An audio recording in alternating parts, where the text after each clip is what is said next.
Welcome.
Come all you poor workers, good news to you I'll tell, how the good old union has come in here to dwell.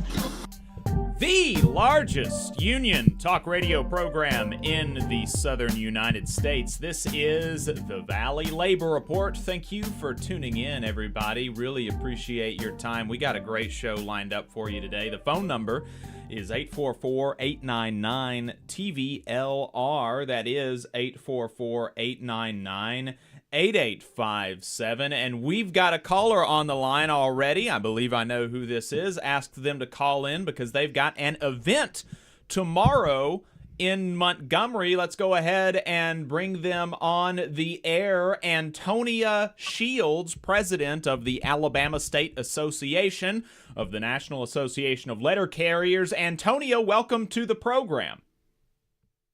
Good morning. Good morning. It's great to have you on. I really appreciate you taking the time to call in. The letter carriers have a rally in Montgomery tomorrow. Can you talk to us about that? Yes, the rally tomorrow is to inform the public that we need them to stand with us to inform Congress that we want them to vote no on privatization of the Postal Service. Elon Musk said that they want to dismantle the Postal Service as it is today. So we're trying to inform the public that this would not only hurt the employees at the Postal Service, which is over 640,000 employees and 73,000 veterans, but it would also hurt small businesses and every person that used the Postal Service, which is everyone in the United States, because privatization would raise the rates and stop delivery to every house in the United States. And right now we deliver to every house at a reasonable rate. And we so enough support our small business through EDDM to keeping the rates at an affordable, reasonable price. Absolutely. So think it's really important for folks to let their leaders know how they feel about these sorts of plans. And so I appreciate your union leading the way, trying to make sure that folks know about that in Alabama. It's going to be in Montgomery tomorrow. Can you tell us when and where specifically? Yes, we will be in Montgomery at the state capitol on Dexter Avenue from 1 to 3. We'll be having a rally. And we're going to march from St. Jude Church to the Capitol on Dexter Avenue. And at 2:30, we will be speaking on the privatization of the Postal Service and how this would affect and harm everyone that's involved. Thank you very much for being willing to do that. And while I have you on the line, I had a couple other questions about the Postal Service. How are your members reacting to some of this news about Elon Musk, Howard Lutnick wanting to privatize the Postal Service, stuff like that? Like how are letter carriers in your area reacting to this kind of stuff? Well, we have come to know that it would take an act of Congress to privatize the Postal Service. So that's why we are fighting back to let them know we're not in agreement with them privatizing the Postal Service. And we cannot strike. So all we can do is do rallies. So we have a no strike clause. So we have to do rallies. And that's why we're doing rallies all over the United States, not just here in Montgomery tomorrow, but all over the United States. Rally will take place tomorrow to inform the public that we want them to stand with us and telling them do not privatize the Postal Service. And what about contract negotiations? The NALC and the Postal Service recently began interest arbitration. I'm sure there's probably not a whole lot of news coming out of that right now, but do you have anything that you can share with us that you're hearing? No, right now they did meet on March 17th for the interest arbitration before arbitrator Nolan, and now we got to set dates for the NALC to go present their side and the Postal Service to present their side, and then the three arbitrators would get together and make a decision, which would probably be by August before we get a decision from the arbitrators. Right. And so what about if folks are not able to make it out to Montgomery tomorrow or to their local rally? Like you said, there are going to be rallies by the NALC all across the United States tomorrow on Sunday, March 23rd. So if you are not local to Alabama or Montgomery, you should look and see if there is a rally near you. But if somebody is not able to go to a rally tomorrow, is there anything else that the union is asking for folks to do? Well, right now, we did rally Thursday with APWU. We got one scheduled for tomorrow with the NALC, and then we asked them to keep a check on the NALC website and for any future events that will be taking place. All right. Antonia Shields, president of the Alabama State Association of the National Association of Letter Carriers, NALC. Thank you so much for your time. Is there anything else that you wanted to let us know before we let you go? No, I would just like to tell them if actually let them know, hell no to dismantle the U.S. Postal Service. That's our logo. We fight like hell to save our job. Absolutely. Antonia Shields, president of the Alabama Association of the NALC. Thank you for your time. Thank you. Absolutely. So there you go, folks. Check out the NALC and the APWU online for more updates into the future. I was just down in Montgomery, so hopefully folks will forgive me for not being able to, I suppose I could, but I'm not going to.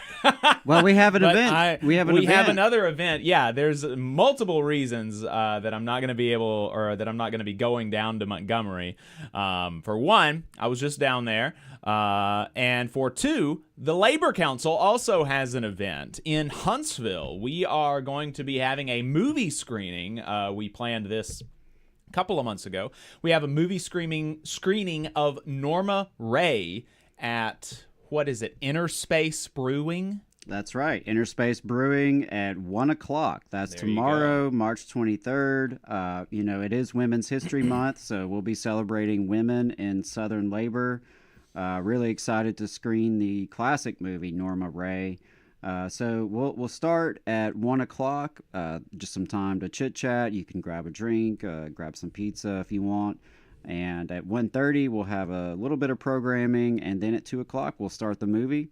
My understanding is that Interspace is a family-friendly kind of place, so, you're welcome to bring the whole family. Looking forward to it. It is a partnership with the Huntsville-Madison County Historical Society, so really excited about that. We were very pleased when, we reached out and they were receptive and interested in this. So we expect some folks, from their network and some folks from the Labor Council. So a mixture of union folks, historical folks, and hopefully just anybody else in the community who's interested, who wants to come out, have a good time. Learn a little bit more about labor here in the South. We have a strong heritage here in the South and in Alabama in particular when it comes to labor organizing. Many strong women throughout this movement's history. So we'll be talking a little bit about that, and really excited to connect with people. There is a lot of other events going on, which I'm happy to share if you want, Jacob. Yeah, so I always like to share what's going on with Labor Notes because regular listeners know that Jacob and I have both attended quite a few trainings with Labor Notes. In fact, part of what really got me and Jacob and David Story connected was a Labor Notes training years ago. This was before the radio show started. And so the three of us were at a Secrets of a Successful Organizer training in Birmingham and really, got to know each other a little bit better. And so that's one of the great things about these trainings, but I really do swear by it. It's good information. And so you can go to labornotes.org/events for, more information. You can see the calendar. On March 31st is their stewards workshop. They tend to do one of these every month. This one's going to be on investigating grievances at 6:30 p.m. Central. Speaking of the Secrets of a Successful Organizer workshop series, they will be doing an online series of this starting April 2nd, and then it'll run the next 2 Wednesdays afterwards. So that's April 2nd at 6:30 p.m. Central. Really recommend you attend Secrets of a Successful Organizer. If you've never done that training, whether it's online or in person, highly recommend it. Even if you are not an organizer, even if you don't want to be an organizer, I think there's just a lot of skills and information that you pick up in that class that's really helpful if you want to make any kind of positive change, whether it's in your union, organizing a new union, or just in, community organizing and being involved in your community, being involved in politics. So highly recommend that. April 23rd, so shortly after Earth Day, Labor Notes is going to host a call on steering green transitions.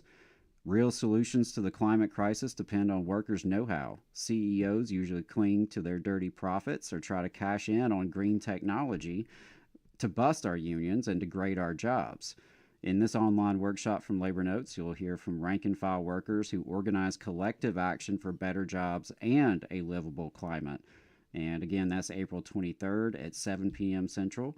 And do go ahead and save the date for May 31st for the New Orleans Troublemaker School. I know we have some listeners on WHIV in New Orleans, as well as just some online listeners down there in the coast area. Met a brother from the Steelworkers in Mobile just this week at the AFL-CIO barbecue in Montgomery. So, yeah, May 31st, New Orleans Troublemaker School. We have done 2 of those Troublemaker Schools here in Alabama last year and then in 2022. Very successful, great networking, just bringing together activists and organizers from various industries, various perspectives, various experience levels. You know, there were people at the last Troublemaker School who had never belonged to a union before, were not currently in a union, didn't really know anything about it. And there were also people there who were like in the middle of organizing a new union. There were people there who had just won a new contract. There were people there who'd been in the movement for decades. So those are great events. And also, this past week was the Legislative Advocacy Day for both the State Labor Federation as well as Alabama Arise. So it was a lot of advocacy happening this week in Montgomery at the State House. I know for Alabama Arise, there were over 200 folks at the Legislative Day on Thursday. So if you missed that, you can go to alarise.org. You can join as a member if you haven't already. Keep in the loop. Lots of things happening in the legislature. They will be on break this upcoming week, so it's a good time to get a hold of your state representative and state senator. They should be home this upcoming week, and then they'll return back to session for the last 14 days of legislative session. So we're over halfway through, and I did want to mention a couple of other things happening on April 5th, Saturday, April 5th, is the Hands Off National Day of Action to stand up against those who believe they can take whatever they want. Our democracy, our future, our rights. There are a lot of orgs who are supporting that day of action. So again, that's Saturday, April 5th. You can, I'm sure, go online, find things that are happening near you. Also on April 5th and 6th is the Brick and Barn Conference by Sand Mountain Cooperative Education Center. And I do want to recommend folks check that out if you're going to be in the area. It's going to be in Gunnersville, Alabama. Come join us for the culmination of the Brick and Barn series put on in partnership with the Alabama Humanities Alliance. The Brick and Barn Conference will feature a variety of scholars approaching the relationship between rural and urban Alabama through the lens of their particular humanities field. Speakers will include scholars, artists, novelists, poets, civic and municipal leaders, and will feature a live performance from American folk singer and storytelling legend, the Emmy-nominated Frank Hurricane. And other presenters will even include yours truly. So you can find more about that on Facebook or Eventbrite. And as always, I want to encourage folks to leave us voicemails throughout the week or call in live, right? We started today's show with a live call to share what's going on in Montgomery. If you have an action, if your union is planning a rally, if there is anything going on that you think our listeners need to know about, whether it's in Alabama or in our listening area throughout the South, please do give us a call. 844-899-TVLR. That's 844-899-8857. We love to hear from folks. We love to be movement media. That's what we're here to do, is to try to boost workers and amplify the voices of working people here in the South. So if you've got some action, if you've got something you're organizing, opportunities for people to better themselves, to get involved, get plugged in with the movement, definitely give us a call. Let us know what's going on. Absolutely. And we do have Anthony Mabin on the line from the Amalgamated Transit Union, Local 770 in Mobile, Alabama. We've got a couple other people who have called in and on the line. Going to have to get to y'all later in the program. Not sure when we'll be able to do that, maybe at 11 a.m., so sorry about that. But we do have Anthony Mabin, president of the Amalgamated Transit Union, ATU Local 770. His members have been taking some actions recently, so we wanted to get him on the program. Anthony, good to talk to you again. Good morning, everyone. Good morning. Good morning. So, before we get into, some of the stuff that your members have been doing recently, can you let our audience know what your members do and who they work for? We are transit workers. We work for the Wave Transit System. We are contracted by Transdev. is a management firm that runs different transit systems throughout the United States. And your members specifically working in Mobile, Alabama, working for subcontractor Wave. I didn't realize that Wave was a subcontractor of Transdev. That connects a few dots for me. So you have been negotiating a contract with Wave recently, and your members engaged in a sick out. I think it was just last week. Can you let us know, why your members were frustrated enough to take that sort of action? Well, we're being mistreated. The company's not honoring the contract. The company's pick and chooses what part of the contract they want to honor. And what's happening is we're having a lot of rules that are being changed, and people are just tired because it's like we've been negotiating since September. Actually, we started negotiation back in August of 24, and we've been working without a contract since September the 30th when it expired. And we've been trying to get the company to sit down and give us a fair share and at the table. And, they basically telling us they are not going to give us any other increases. And the fact that, we are having things taken away from us because the company states that, you no longer have a labor agreement. So that was one of the reasons why that action was done on this past Tuesday. Tuesday before last, I'm sorry.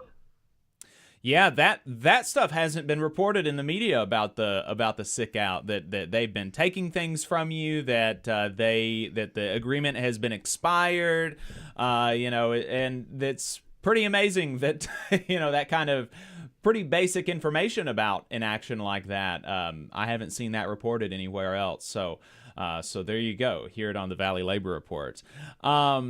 Can you talk to us some more generally about some of the frustrations, like what are working conditions like down in Mobile for Wave that have been kind of, my understanding is it's been kind of at a simmer even before the more egregious actions the company began taking over the last couple of months? So basically, we're dealing with a lot of our managers. They are new to their position. They're not aware of how transit is supposed to run. The general manager that we have, he just been hired as of September last year. This is first company he has ran. He actually was hired through the rank and file, and he was employed with the Wave Trans before he decided to transition to Transdev. So the successor that he had that came before him, he pretty much running the system the same way this other general manager done as well. We're not able to have conversation. If I request for a meeting with the company has to call the attorney anytime that we need to talk about any small or simple thing. So that's one of the issues. And it's like, they are terminating people. We don't keep people. We have a big turnover rate. And I know, jobs are scarce everywhere, but if a person stay there 1 week, sometimes they're doing good. Right. Wow. And so like you said, you've been negotiating this contract for a while, and you do have a tentative agreement. But talking to you over the last week, your expectation is that when it's voted on tomorrow, the result will not be a ratification, and that you're expecting your members to vote this tentative agreement down. Why are you anticipating that result? Because we only got a tentative agreement due to the fact there's no increases. So basically, they want us to accept just a wage increase. They don't want to increase in no type of safety precautions for us, uniforms or steel-toe boots, tool allowance, or anything like that. They just want us to accept the agreement, just to increase pay, just the same pay that they have been telling us from November that what they are offering. The only difference is they retaliatory towards my FinSec and terminated her due to the fact that she was on FMLA because she got sick and had some complications. A person that never been written up. She had sick time, vacation time, and personal time, even when they terminated her. But they say due to the fact that her 12 week was up and her doctor asked for 20 more days past the 30-day extension discretionary that we had. The company decided to terminate her at a 12-year vet. Wow. So the union feel like this was retaliatory because some fact is if she did not abuse no type of sick leave, anything like that, she should have been able to get a fair share because the contract actually say you can give a 30-day extension, and if the 30-day has to go past that, then both parties, mean the company and the union, have to mutually agree to extend the additional time. So the company took the position that they're not going to extend the time period.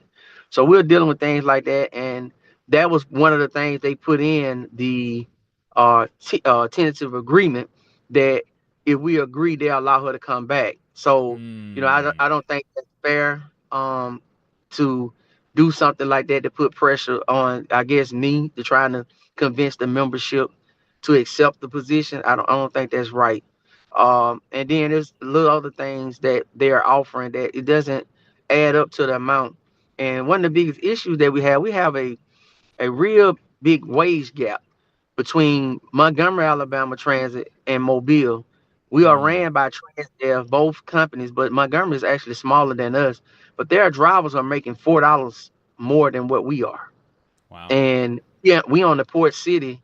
We got a lot of things going on, and the funding is there. And one of the things that transpired was we went to the city council, and the city council basically told us that they gave the Transdev an additional $4 million from last year to run the system. And what Transdev have done was mismanaged the money by purchasing cars, SUVs, just unnecessary things, and they actually put the system into a $3 million deficit. So the city basically saying they are not going to offer no money for wages, and they putting pressure on Transdev to get it done. Wow. That is that's crazy.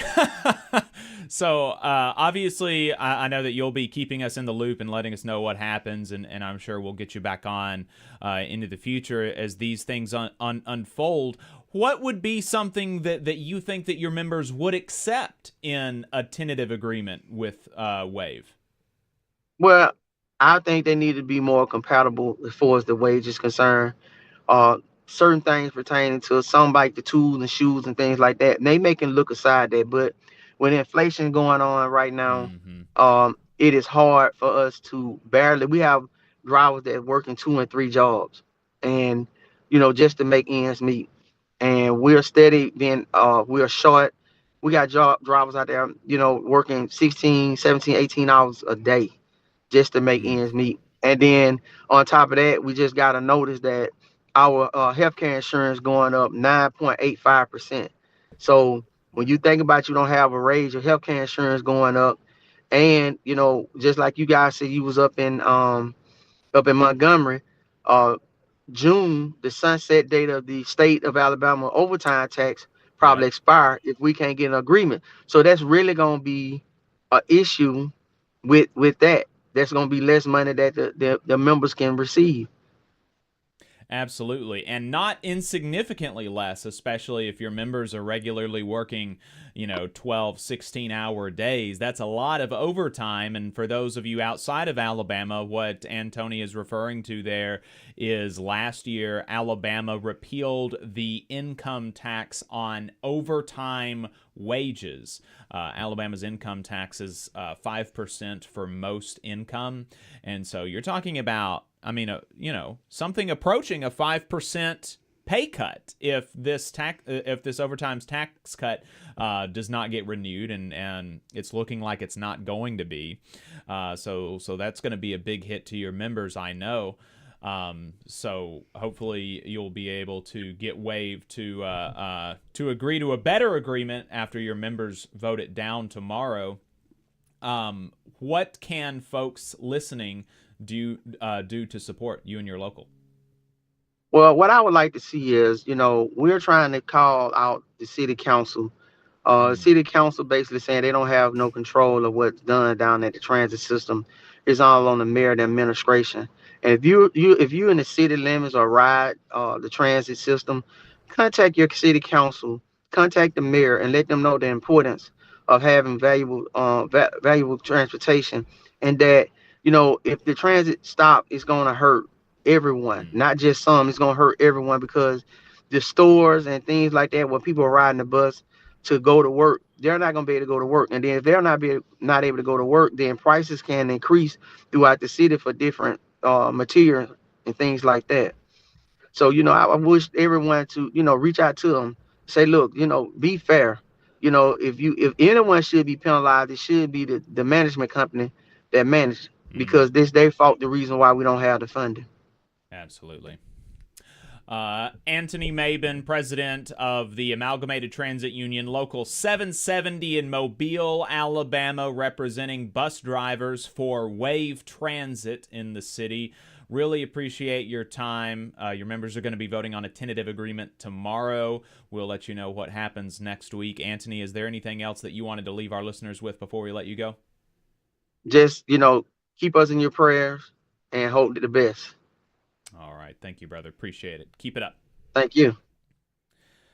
Appreciate everybody tuning in. We're about to head into our break. We'll be right back with the American Federation of Government Employees General Counsel to talk to us about how they are absolutely walloping the Trump administration. That's going to be a really good interview. Appreciate everybody tuning in on YouTube. We have about 60 people watching us live right now on the YouTube. Go ahead and like the stream and subscribe to the channel if you haven't. Only 25 folks have liked the stream now, so go ahead and do that.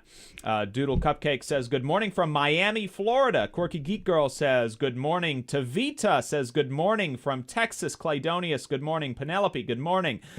Gus, good morning in solidarity from Portland, Oregon. Really exciting to see familiar faces in the chat. Gus says, I'm assuming Alabama doesn't have a double overtime law, 2 times at 80 hours. That's correct. Alabama does not have a double overtime law, although everybody should. I do see that we've still got a caller, but unfortunately we're not going to have time to take a call until 11 a.m. So we'll take calls again at 11 a.m. Central Time. The phone number is 844-899-TVLR if you want to call in at that time. That's when we're going to be able to take calls next. Yeah, we're going to go ahead and head into a break. We're going to be right back talking to the General Counsel of the largest federal employees union in the country, AFGE. Stay tuned. The attorneys at Maples, Tucker & Jacobs have stood with the working people of Alabama for over 40 years, providing skilled legal representation for your workplace injury claims. When you are injured on the job, it can be a scary time. The attorneys at Maples, Tucker & Jacobs have the experience to guide you through the process to make sure that you and your family are properly taken care of and your rights are protected. If you need help, call the attorneys at Maples, Tucker & Jacobs at 855-617-9333 or visit online at www.mtnj.com. No representation is made that the quality of legal services provided is greater than the quality of legal services provided by other law firms. Support for the Valley Labor Report comes from the International Federation of Professional and Technical Engineers Union. Learn more by visiting www.ifpte.org. Are you looking for a better future, a career that can have you set for life, and to be a part of something that's bigger than yourself? If you are, then consider a skilled trades apprenticeship with the International Union of Painters and Allied Trades. The work of IUPAT is all around us, from the industrial painters who work on the bridges to drywall finishers, floor coverers, the glazers who install the glass in our skylines, and so much more. With an IUPAT apprenticeship, you earn while you learn and receive benefits while learning the trade, including a pension. We provide world-class education free of charge. That's right, no student debt. Our starting salaries for apprentices that graduate is above the national median salary with benefits for entire families. And you have the flexibility to take your trade wherever you'd like in the country to work. IUPAT District Council 77 covers our entire region, so give Adam Booth a call at 205-603-3142 for more information. Again, that phone number is 205-603-3142. Come build a better future with us today and join IUPAT. We're the nurses, firefighters, and claims representatives that help keep our government services running. We respond to natural disasters. We care for our nation's veterans, and we investigate discrimination in the workplace. We are federal and D.C. government workers, and we are proud to serve the American people. Working in more than 70 agencies across the government, we know we can fulfill our mission because our union has our back. Learn more at AFGE.org. Paid for by the American Federation of Government Employees, AFL-CIO. Since 1889, the National Association of Letter Carriers has protected the rights of city carriers as they deliver the mail and offer support for their community. The Alabama State Association of Letter Carriers makes their legislative voices heard when it comes to issues involving the U.S. Postal Service and the working members of the union. The National Association of Letter Carriers has been longtime supporters of the Muscular Dystrophy Association and the Stamp Out Hunger Food Drive. This message is sponsored by the Alabama Association of Letter Carriers. To learn more, visit NALC.org.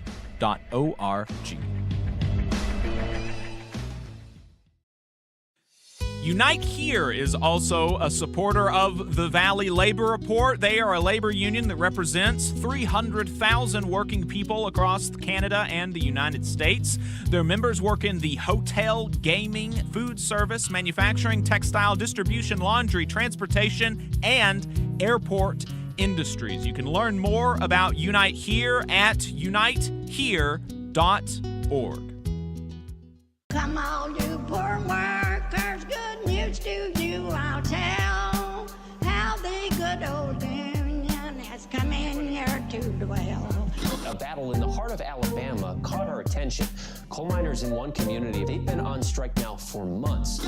Working as long as 12 hours a day, 7 days a week, in some of the most dangerous conditions. I really think that the labor movement is the single greatest force for democracy in the history of the United States. The story of Alabama is a story of not just resilience, but of militancy. I say no contract, you say no code. No contract, no contract. If we ain't all free, ain't none of us free. You're listening to Alabama's only union talk radio show, The Valley Labor Report, with Adam Keller and Jacob Morrison. That's right, folks. From the mountains of Kentucky to the bayous of Louisiana, broadcasting online and on the radio from the heart of the Tennessee Valley, the Spice Radio studios in Huntsville, Alabama. This is the Valley Labor Report. My name is Jacob Morrison, here with my co-host and fellow agitator Adam Keller. Today, we talk to AFGE's General Counsel about how they are beating the Trump administration in the courts. We also just had a couple of calls with Alabama unionists about their fights for better working conditions in the state. We'll be doing all of that and more on the show. If you would like to call in, the phone number is 844-899-TVLR. That is 844-899-8857. If you'd like to be part of the program today, we'll take calls at 11 a.m. Central Time. You can also leave a voicemail throughout the week at any time. If you haven't gotten enough of us by the time that we wrap up here on the radio, or if you just want to see what we're up to throughout the week, you can find us anywhere you find anything online, in particular at our website, TVLR.fm, but we are also on YouTube, Facebook, and wherever you get your podcasts, all at the Valley Labor Report. Just a reminder, your support helps us stay on the air. Our largest single source of funding comes directly from our listeners, so if you want to become a sustaining donor to the program or make a one-time donation, you can go to tvlr.fm/donate or patreon.com/the Valley Labor Report. We've got some cool merch for sale at tvlr.fm/store. Going to be making some shipments next week, and the unionized t-shirts should be in soon. So check that out, tvlr.fm/store. And finally, if you're a member of a union, then think about getting your local to sponsor the show. You can reach out to us for more details on that at tvlr.fm/contact. Hey y'all, let me add a disclaimer that any viewpoints or opinions expressed in this program belong solely to their author and do not necessarily represent any organization or sponsor. We welcome all of our listeners, whether you're on YouTube, Facebook, Unclaimed Mysteries Internet Radio, WVNN, WZZA, WHIV, WMMT, WGOW, or through your favorite podcast app. We are proud to be part of the Labor Radio Podcast Network and encourage our listeners to check that out. And as most of you know, we are not media professionals, just a few diehard unionists who really want to amplify the voices of the working class here in the American South. We're hoping this project can make a difference on that front, and we can't do it without you. So we want to thank everyone for tuning in. Whether you're a loyal fan or a first-time listener, we appreciate you spending some time with us. And with that, let's jump right into Last Week in Southern Labor, where we take a look at what workers in the U.S. South and the American colonies were up to from March 14th to the 21st. In new union campaigns, 88 workers at United Natural Foods Incorporated in Lancaster, Texas, filed a petition to hold a union election with the Teamsters Local 745. Workers likely pushed by their employer filed a petition to decertify the United Steelworkers USW Local 643 as the union representing 8 workers at Phillips 66 in Savannah, Georgia. 51 workers at Collins Aerospace in Jacksonville, Florida, filed a petition to hold a union election with the IAMAW. 11 workers at Starbucks in Fairfax, Virginia, filed a petition to hold a union election with Starbucks Workers United. In election results, the Teamsters, Local 823 in Springfield, Missouri, disclaimed interest in representing a unit of 5 workers at Mondelez Global in a decertification petition, meaning the union no longer represents those workers. 18 workers at Starbucks in Cumming, Georgia, voted 13-3 in favor of unionization with Starbucks Workers United, and 119 workers at Capital Area Food Bank in Washington, D.C. voted 38-40 against unionization with the Washington Baltimore News Guild, CWA, Local 32035. In grievances, unfair labor practices, and court cases, the National Labor Relations Board found that outdoor retailer REI has illegally discriminated against union stores by withholding raises and other benefits from the stores that have unionized with the Retail, Wholesale, and Department Store Union, RWDSU, including 2 in the South. The NLRB is seeking an order to get REI to retroactively give raises and back pay to the affected workers.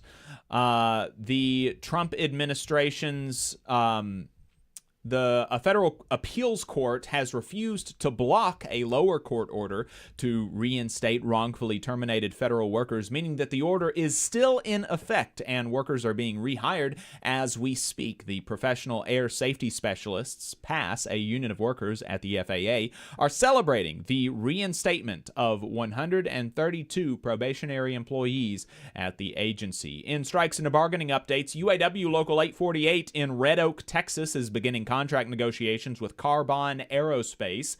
Asheville City Schools in North Carolina became the first in the state to formalize a meet and confer agreement with their teachers union. Educators hope this will give administrators more insight into what teachers need and result in better conditions in the schools. A rally put on by the American Federation of Government Employees, AFGE, in Fayetteville, Arkansas, turned out 500 people to save the VA.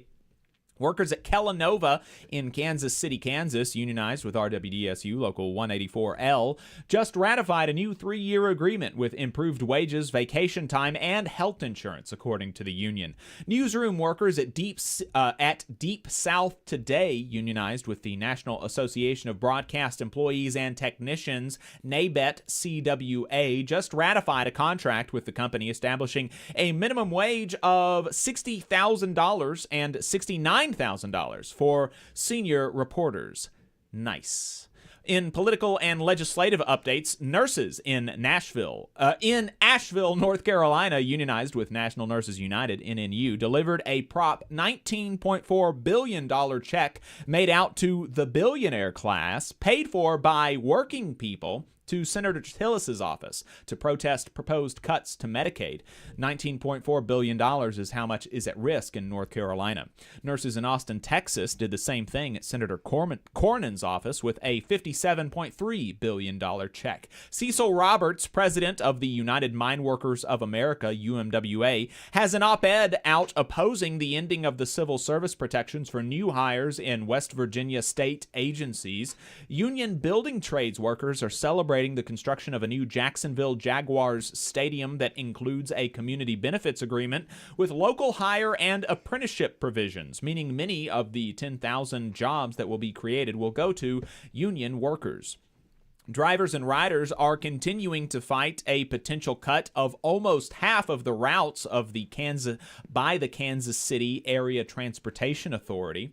One of the Biden administration executive orders mandated a minimum wage of $15 an hour and tied raises to inflation, which put the current minimum wage at $17.75 for federal contractors. It also incentivized the use of apprentices to broaden pathways to good jobs. Trump last week rescinded this executive order, which will likely mean a significant wage cut for thousands of workers on federal contractors. The Service Employees International Union, SEIU, which represents many workers for federal contractors, highlighted that this move goes directly against the administration's stated goals of jobs with higher wages, lowering the cost of eggs, and improving our economy for working families. After about a year of refusing to answer reporters' inquiries, Inside Climate News has uncovered a letter from Alabama's Surface Mining Commission to federal regulators that said methane gas from the Oak Grove mines likely caused the explosion and death of a community member. Lee Hedgepeth broke the story and also reports that the mine ended 2024 with a record 870 safety violations and orders, according to the Federal Mine Safety and Health Administration, totaling more than $1 million in penalties. So far, nearly 790,000 of those penalties have gone unpaid. Alabama's school choice law, which is not universal yet and prioritizes low-income students, is already mostly going to people who are already sending their kids to private school and homeschool. Alabama's legislature passed overwhelmingly, and Governor Ivey said she will sign paid parental leave for state workers and teachers. The policy will be one of the most generous in the South for state workers and teachers, but one state rep who voted against it said he did so because he is worried about recruiting employees away from the private sector to fill these jobs. The Trump administration's USDA is going to allow poultry plants to increase their maximum line speeds yet again. RWDSU, which represents many poultry workers, pointed out that this will result in more worker injuries and less safe food. The Trump administration is ending a partnership between U.S. Citizenship and Immigration Services, USCIS, and the Social Security Administration, SSA, that got Social Security cards for immigrants authorized to work in the United States, meaning instead of USCIS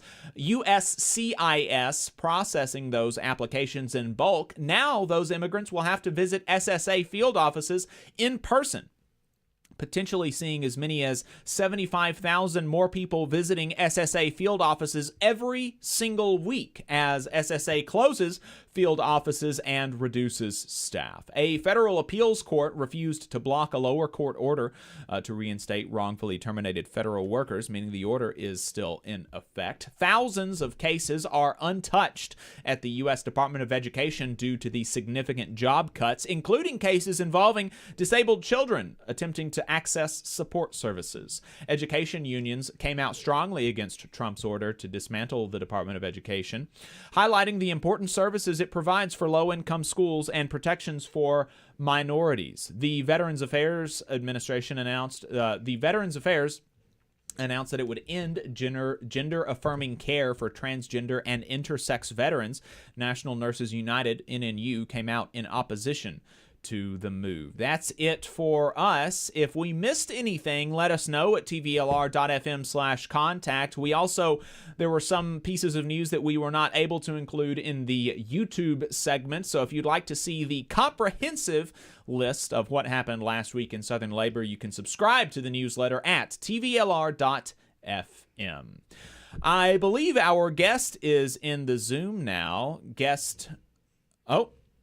Okay, so we are still waiting for our guest, Rushab Sanghvi, General Counsel of the American Federation of Government Employees. Looking forward to talking to him momentarily. Again, appreciate everybody hanging out with us in the YouTube chat now. We have 70 people watching us online, so go ahead and like the stream if you haven't yet. Only 43 folks have liked the stream, so go ahead and do that if you haven't. Rusty says, solidarity from the Mitten. I don't know if that is that a city somewhere. I'm not totally sure. Gus said, I worked at an industrial assembly job to get myself through college, and a lot of coworkers had traveled from the Great Lakes area and were grouchy to be in Washington, which also did not have double overtime. Is that a common thing do many states in the country have double overtime for hours over like 60 or 80 in a week? I know that a lot of union contracts do, but I didn't realize that was something that other states had. Bree10 Brock said good morning from Pittsburgh. B18 Turner said it doesn't really matter who wins in courts because Trump just does what he wants anyways. Well, they are rehiring federal employees right now. So the court ordered them to do so, and they are doing that, even though it is probably slower than I would like to see. Quirky Geek Girl says, so far, one Republican congresswoman in Utah showed a little backbone this week at her town hall. Yeah, I saw that. So that's interesting. We'll see what happens there. I believe we've got him on the line now. Rushab Sanghvi, General Counsel of the American Federation of Government Employees, AFGE. Rushab, welcome to the Valley Labor Report. Hi, thank you for having me, Jacob.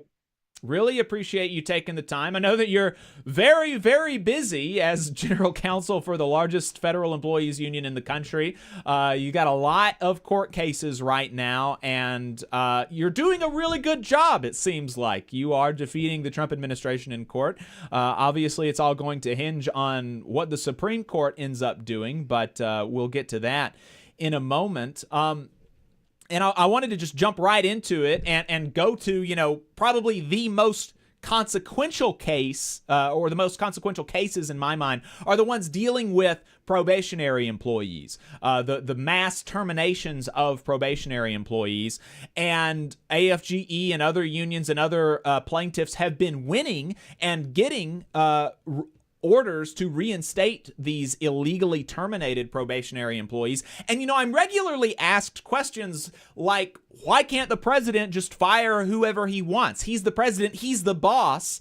Why can't he do this? Why can't he do this? And so can you explain, even to help me and also to help the audience, what the statutory basis for these lawsuits specifically are, and why have you been successful? Okay, yeah, of course, Jacob. First, thank you so much. I think while we are doing a good job with our partners, and we have so many partners we value so much, like AFGE and other unions, as well as some other, law firms and others. I did want to just really highlight, I say this whenever people ask me to talk about litigation, right? The courts are not always our friends. We're going to do as much as we can in the courts. But at the end of the day, it's people power. It's the power of our members organizing and our members, on the streets, protesting, going to the Hill. That's what's really going to save us from the worst, right? And so, we hope as lawyers, we're doing our best to give you the power to keep fighting on the ground. All right, that little piece aside, right? In terms of the probationary employee cases, I think you're right to ask the broader question, right? And this is something that a lot of people talk about is, hey, the president is the executive. He's the boss of the boss of the boss of the boss of the employees, right? Why can't he direct their terminations? And I think a good place to start is, what the Trump administration's argument is, right? The Trump administration's argument is that he can do that. And they haven't gone too deep in all of the cases on court in this sort of the Stark argument, but essentially they're saying, hey, the president has the authority under Article 2 of the Constitution, which is the part of the Constitution that talks about executive power to manage the federal workforce, right? But the key mistake there, and what the courts have been finding in our favor, and what historically is the case, is there's something before Article 2, and that's what the Trump administration kind of through sleight of hand, through sort of ignorance, or not ignorance, through willful ignorance, tries to ignore, is there's Article 1 of the Constitution. There was a reason the framers has had Article 1 come before Article 2. And, sort of, I know not everyone, remembers the Constitution at the back of their hand, but Article 1 is the powers of Congress, right? The powers of the legislative branch. And, if you go all the way back to the founders, right? Why was this country founded? It was founded, in part to push back against a monarch, a king. And so the founders were very clear that Congress, came first. Congress was sort of the people's power, and that came first. And so when Congress creates these agencies that employ, federal employees, and when Congress provides money, because Congress is the sole holder of the power of the purse, they say, right, of the funds, through appropriation statutes, Congress directs the president, hey, to, spend money in certain ways. There's a lot of discretion there, but he has to spend money in certain ways. And some of that is, providing services through employees. And then Congress also created protections for employees.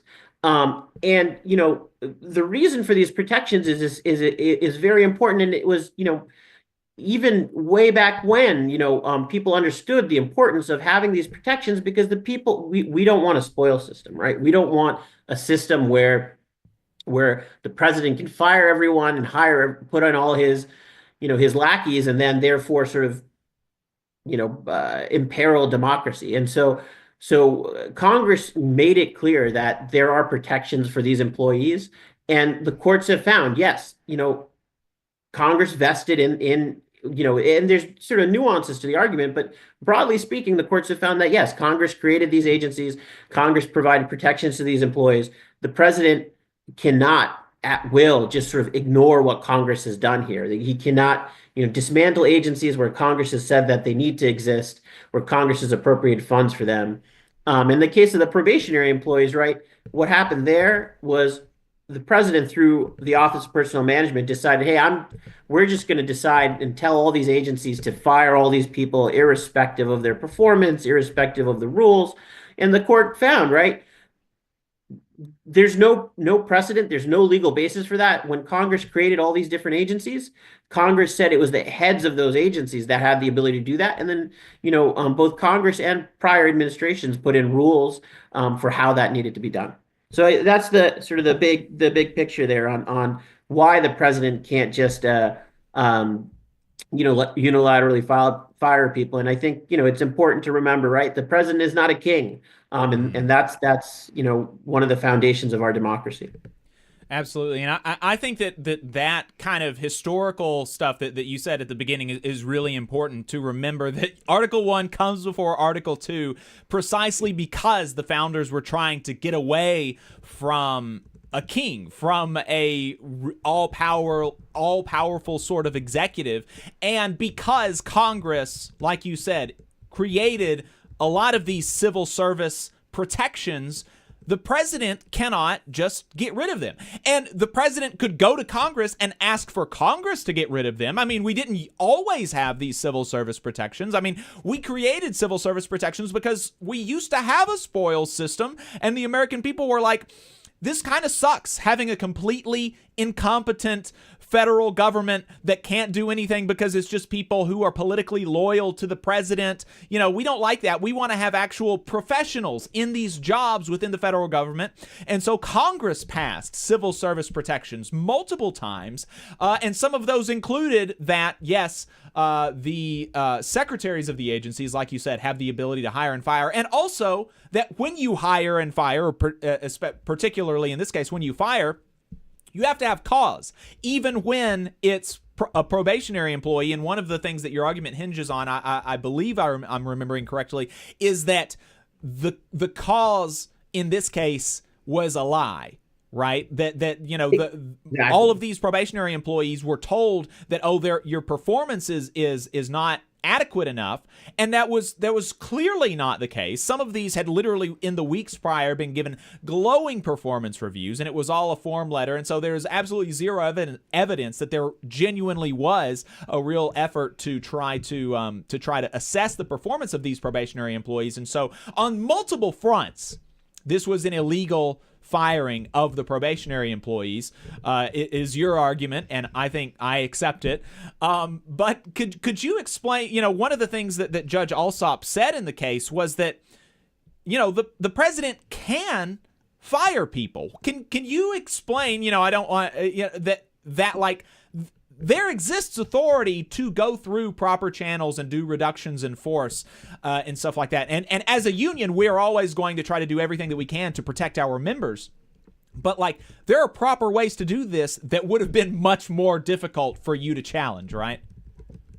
Yes, and so Judge Alsop is he's a very good lawyer, a very careful judge, a very smart man, and in his decision, one of the things he wanted to make clear is that he wasn't saying the president doesn't have the ability to terminate these people that were terminated, and I think part of that is, and I don't know what his thought process was, but I think part of it is there's a lot of disinformation out there, specifically from the administration, trying to say, hey, these judges, these unions, they're saying that the president doesn't have power. We're trying to take away his power to do things that he has.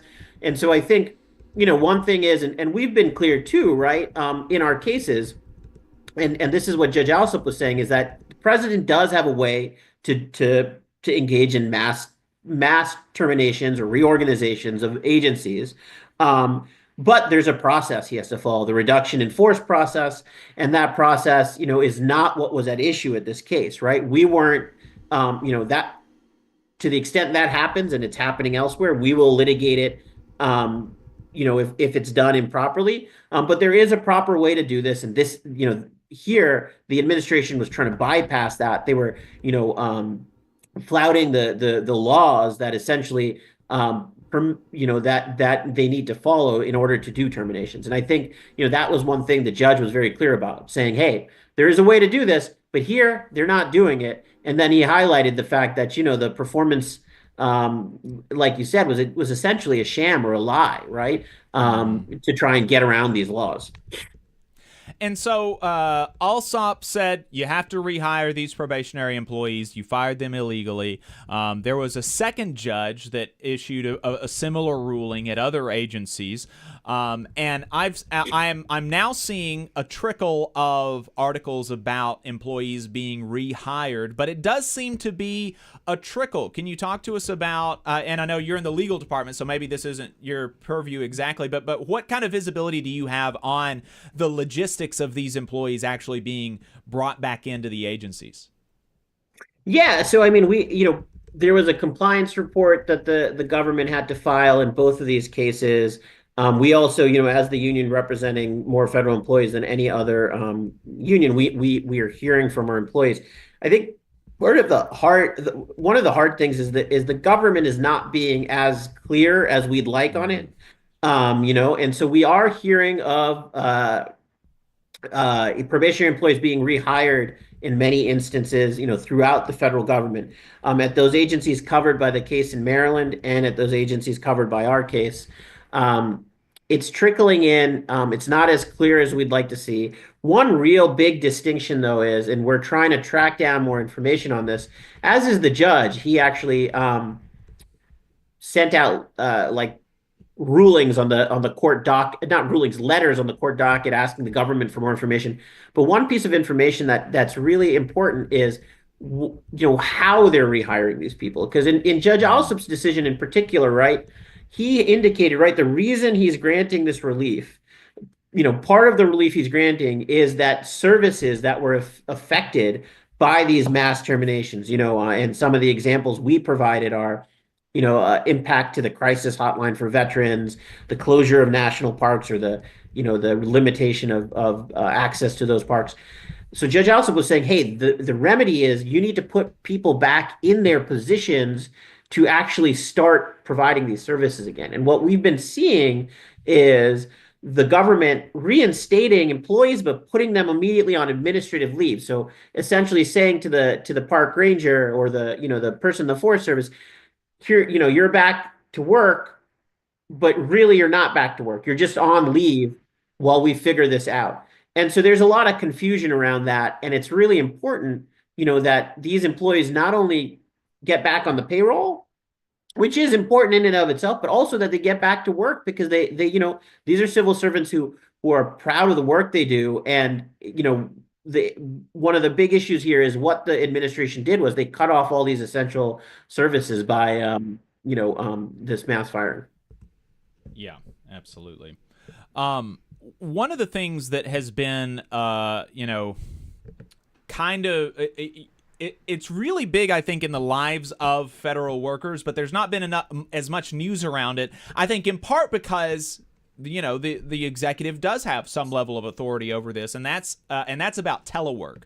What the executive order on telework amounts to is a significant, degradation in working conditions for federal employees. It amounts to a pay cut. It amounts to a less efficient federal service. All sorts of reasons. It's a kind of a silly thing to do, but I've seen in my area agencies really kind of steamrolling over the union in the bargaining process and not really allowing for adequate time to bargain over implementation, not trying to work with us on some give and takes. I know the bargaining committee at one agency that I'm familiar with requested at least 3 days of a week of commute time to be allowed to count towards your tour of duty, right? And I think that's a reasonable sort of compromise. If I was teleworking 3 days a week, you're going to make me come into the office 5 days a week. Well, give me 2 or 3 days a week where the commute counts towards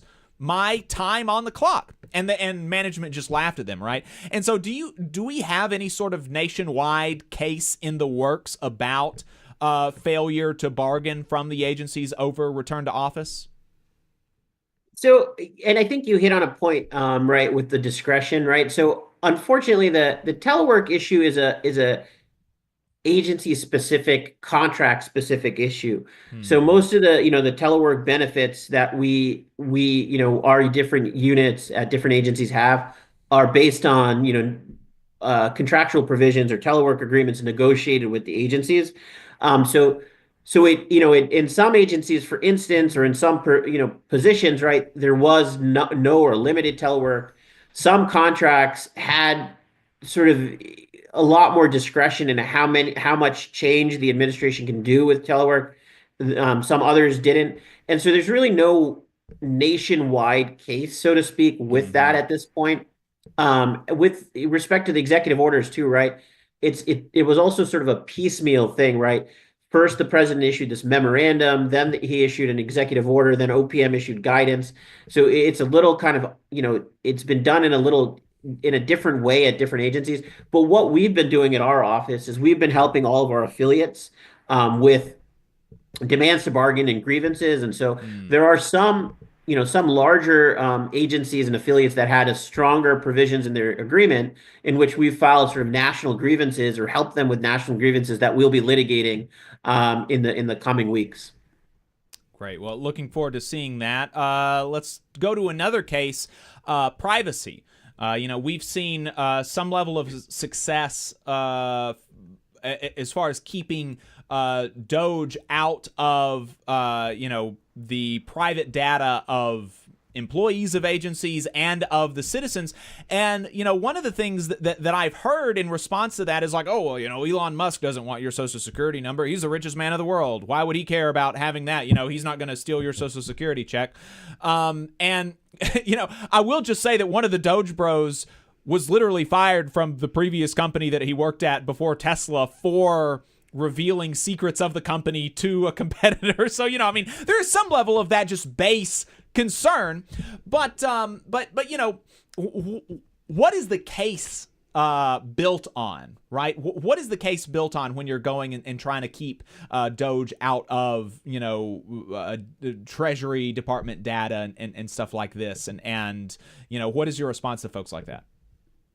Yeah, so there's many things. I think one thing we should note, is AFGE in a lot of these privacy cases, and in all of our cases, but I think the privacy cases are one of the ones where, it's best highlighted is our leadership, our president, Everett Kelly, and our National Executive Council, and the same with, AFSCME's leadership. In a lot of these cases, we're fighting for our employees, but we're actually putting ourselves out there because we believe as a union that not only is this important for our members and those we represent, but this is a fundamental issue for democracy. And we know that our members support fighting the administration on everything, even if it's a small issue for our members. If it's a big issue for democracy, we want to be out there. And these privacy cases are in part related to that. And then to answer your question about, Elon Musk doesn't need your social security number. He's not going to, hack your account and buy some shoes on REI. And I use that example because that happened to my wife the other day.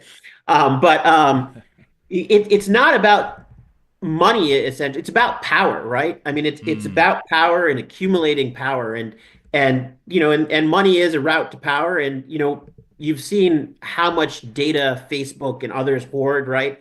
And so this is about taking that information to accumulate power to sort of harm other areas in our government, in our democracy.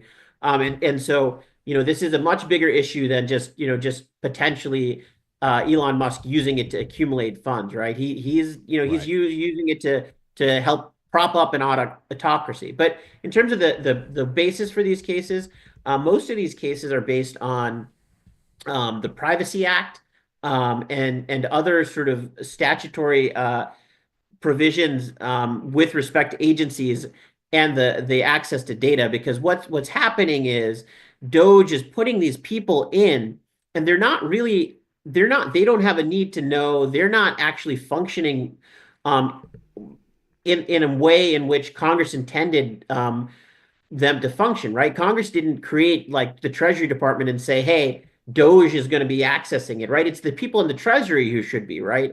And so a lot of this is related to that. It's also related to the Privacy Act protects who gets access to this information. And in the initial stages of this, right, it was quite ludicrous, right? There were people, and you've heard the stories, right? Like 19-year-olds who were hired by Doge, who just went down to the Treasury and were like, give us the keys to all the information. They had no connection to the agency, no need for that data. And so we've been very successful in getting courts to limit that access in at different agencies. Not only the Treasury, we have a big case with OPM as well. Last case, and then we'll wrap up with a bigger picture question. You mentioned that you just filed a lawsuit to stop the dismantling of the Voice of America. What is that case around? Yes, so we, with a number of different partners, and there's a number of journalists at the Voice of America. There's a number of free press nonprofits that rely on the Voice of America around the world, who are plaintiffs in this case too. But AFSCME, AFGE, and AFSA, the three unions, we wanted to put this together and go as hard and quickly as we can. So just as background, you may have heard in the news last week, essentially the government is shutting down the Voice of America, which people rely on all over the world. They've taken all the employees on administrative leave. They shut down broadcasting, and they're trying to silence journalists because they view these journalists as, opposed to the Trump agenda, and they're using these excuses, in terms of, waste, fraud, and abuse, which are not true. But so we filed this case with our partners on many different grounds.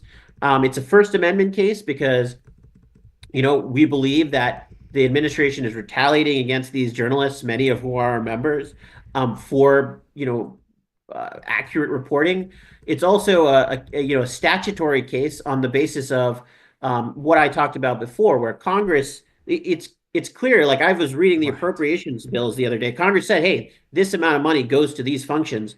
Congress also made very clear when it created Voice America that there's a firewall between the administration, any administration, and the journalism, because they wanted the journalism to be independent.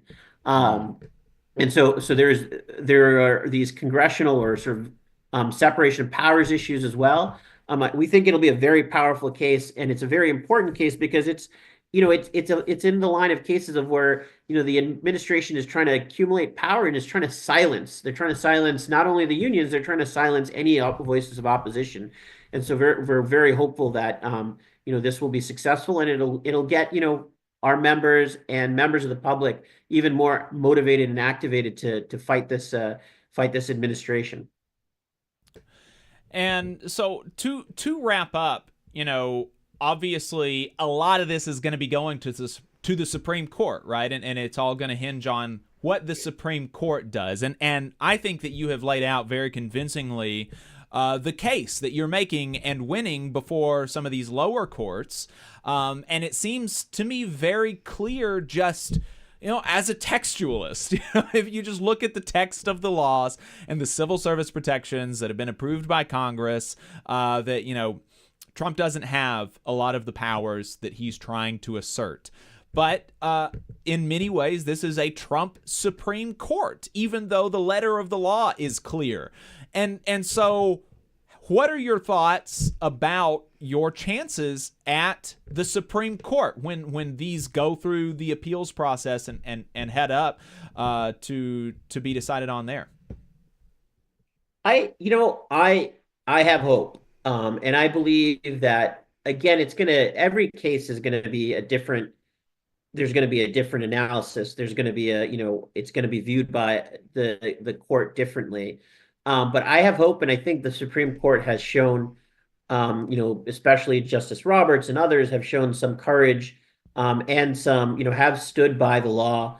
Not always, right? But again, I have hope. I think some of the examples we had have seen and for instance, these were very technical cases, but there was the Dellinger case, which, we ended up losing, or the OSC special counsel lost at the Court of Appeals. But initially, the administration asked the Supreme Court to not only to basically go over years of precedent and say, hey, we're going to put a stay on this TRO. And that was something that would have been outside or extraordinary, and the court declined to do that.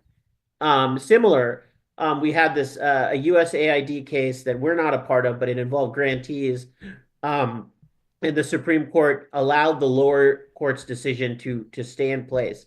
How that case ends up eventually, on the merits when it gets to the Supreme Court, it's another question.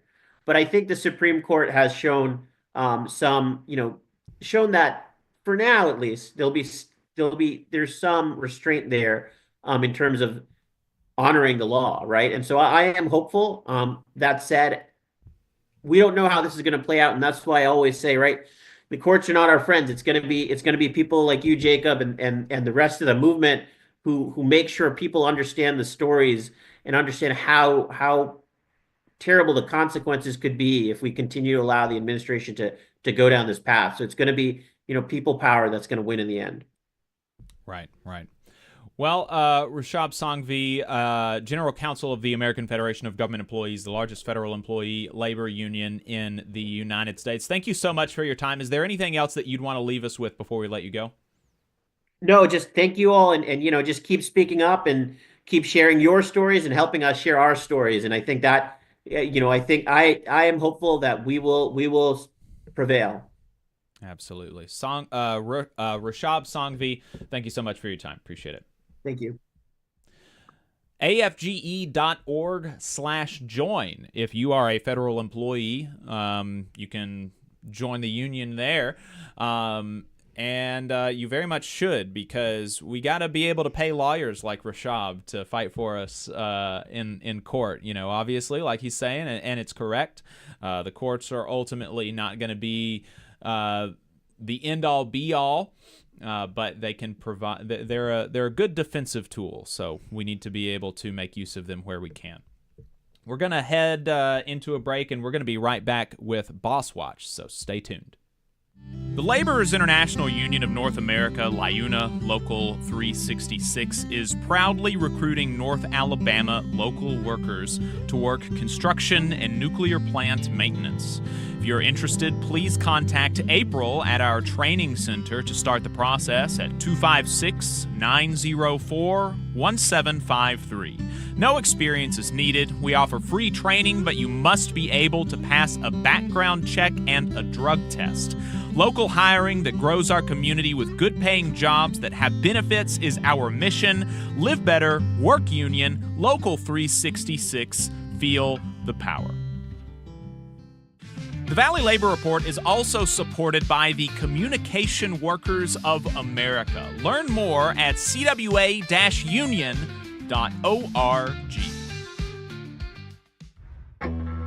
Support for this program is provided by the International Association for Machinists and Aerospace Workers, Local Lodge 44 in Decatur, Alabama.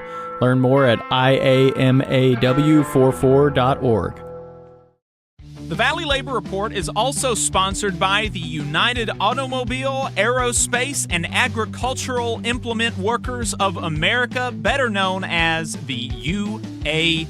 They are one of the largest and most diverse unions in North America, with members in virtually every sector of the economy. UAW-represented workplaces range from multinational corporations, small manufacturers, and state and local governments, to colleges and universities, hospitals, and private nonprofit organizations. The UAW has more than 400,000 active members and more than 580,000 retired members in the United States, Canada, and Puerto Rico. You can learn more about the UAW and join at uaw.org. The Valley Labor Report is also sponsored by Labor Notes. Labor Notes is a media and organizing project that has been the voice of union activists who want to put the movement back in the labor movement since 1979. You can learn more about Labor Notes at labornotes.org. The attorneys at Maples, Tucker, and Jacobs have stood with the working people of Alabama for over 40 years, providing skilled legal representation for your workplace injury claims. When you are injured on the job, it can be a scary time. The attorneys at Maples, Tucker, and Jacobs have the experience to guide you through the process to make sure that you and your family are properly taken care of and your rights are protected. If you need help, call the attorneys at Maples, Tucker, and Jacobs at 855-617-9333 or visit online at www.mtnj.com. No representation is made that the quality of legal services provided is greater than the quality of legal services provided by other law firms. Support for this program also comes from the Mid-South Council of Retail, Wholesale, and Department Store Union. Learn more at rwdsu.info. Union leaders, do you want a powerful website and mobile app built just for your members? The Union Active system, created by Unions America, makes it easy to share news and documents, send alerts, and keep your members engaged anytime, anywhere. Trusted by thousands of unions, Union Active streamlines communication so you can focus on what matters most, your members. With real-time updates, secure messaging, and custom features built for unions, you'll keep your members informed and engaged 24/7. Get Union Active today. Visit unionactive.com to learn more. Union Active, the ultimate website and communication system for unions. I'll tell how the good old union has come in here to dwell. Labor creates all wealth. All wealth should go to labor. You're listening to the Valley Labor Report. My name is Jacob Morrison. My co-host is Adam Keller. If you have anything to add, you can give us a call. The phone number is 844-899-TVLR. That's 844-899-8857. We will take calls at 11 a.m. after we jump into overtime. So getting pretty close. If you want to go ahead and jump into line, you can. Boss Watch. Boss Watch is a segment that we do every single week where we take a look at what bosses are up to, particularly in the United States, but also nationwide. Don't have too much for you this week. The Trump administration continues to deprioritize worker protection laws and stuff like that. We do have a few press releases or a few different pieces of information from LaborLab this week, so that'll be good. And if you subscribe to the newsletter, you'll get a couple of other links to press releases and stuff like that. And also, we'll be linking to some of Jordan Barab's stories in Confined Space. Confined Space is a really cool newsletter that Jordan Barab does. He is a former OSHA official. And it's a newsletter about occupational safety and health. So highly recommend checking that out. We're going to try to get Jordan on the show here sometime in the next month or so. But we're going to get right to Union Busters, a segment of Boss Watch covering national updates, sponsored by LaborLab. LaborLab is an employer watchdog organization. They are committed to safeguarding the right to organize through unions, collective bargaining, and mutual aid. They do this by combing through reports that Union Busters are required to file with the the Department of Labor. We've got a press release to start off with them from them this week about the North Carolina Amazon union campaign that concluded last month, where a worker-led organizing effort was suppressed through a vicious union-busting campaign helmed by anti-union persuaders from Road Warrior Productions. This interference resulted in a loss for the Carolina Amazonians United for Solidarity and Empowerment, also known as CAUSE. Amazon paid Road Warrior Productions upwards of $366,000 for their union-busting services over a period of 1 month. 1 month for over $250,000 for union busting at one location. Money that should have gone, LaborLab points out, into the pockets of workers organizing for better wages, safer working conditions, and freedom from exploitation. LaborLab discovered that Road Warrior Productions delayed filing mandatory disclosures of their compensation and contract until after the election, ignoring clear legal requirements. LaborLab says this appears to be a deliberate delay, denying workers in North Carolina critical information about the financial resources being used to suppress their union, potentially impacting the election outcome. You know, these filings are mandated to be timely. Because the whole thing about the filings is that workers have a right to know who it is that their company is paying them, who it is that their company is paying to try to convince them not to unionize, and how much their company is paying them. I think that workers have a right to know that, and that's what the law says, right? The law says you have to file these things and you have to do them in a timely manner, because if you don't do it in a timely manner, then workers will not have that information when they go to cast their vote. And that is why it is so frustrating that these anti-union, union-busting firms just blatantly violate the law because there is not enough of a penalty for it. LaborLab continues in their press release. Road Warrior Productions has a number of concerning right-wing ties. The Heritage Foundation, the very organization responsible in large part for the drafting of Project 2025, lists Road Warrior Productions as a professional associate. Road Warrior Production Labor President Russ Brown was the former president of the Center for Independent Employees, a nonprofit legal defense foundation that provides free legal representation and aid to independent employees who are opposed to union oppression in their workplaces. The company raked in over $1 million in 2023. LaborLab continues, upon reviewing filings for this engagement at the RDU-1 facility, LaborLab has determined that Road Warrior Productions Labor has potentially violated several federal filing requirements set out by the Department of Labor. They failed to file documentation for their engagement at Amazon within the required 30 days, and they did not provide the required employer identification numbers for themselves, their subcontractors, or their employees. This information, delivered in a timely fashion, is crucial in order to protect workers' legal right to organize. So there you go. A very frustrating dynamic that plays out in way too many union busting at way too many union busting outfits in way too many union campaigns across the country. Here's our regularly scheduled Union Busters segment. These are the last week's new filings from Union Busters. Montefiore Nyack Hospital in New York hired Crossroads Group labor relations consultants for $450 an hour. There is an open NLRB union election. Michael Penn is the president and partner of Crossroads Group labor relations consultants. Penn was a former Teamsters union organizer. In 2010, the Crossroads Group was found to have committed unfair labor practices during an election campaign. According to the board decision, Penn threatened to sue an employee for defamation based on his comments in a union newsletter article. In an another campaign at the National Benefits Center, Penn told workers that you're going to sign your life away if you sign a union card.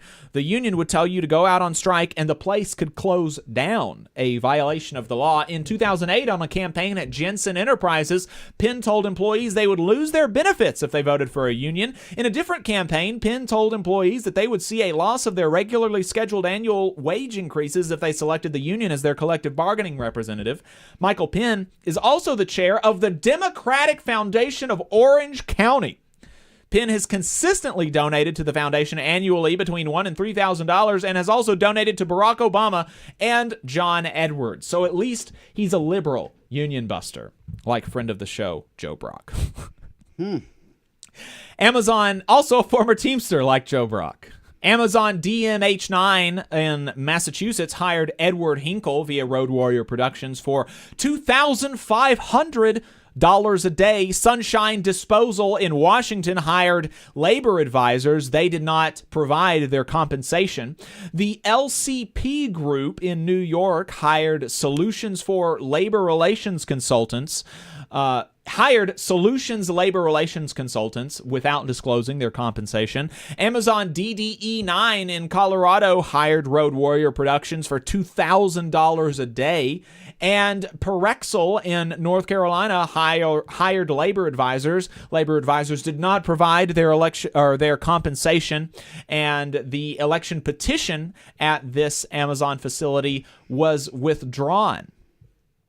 Workers were originally seeking to unionize with the Teamsters, Local 773.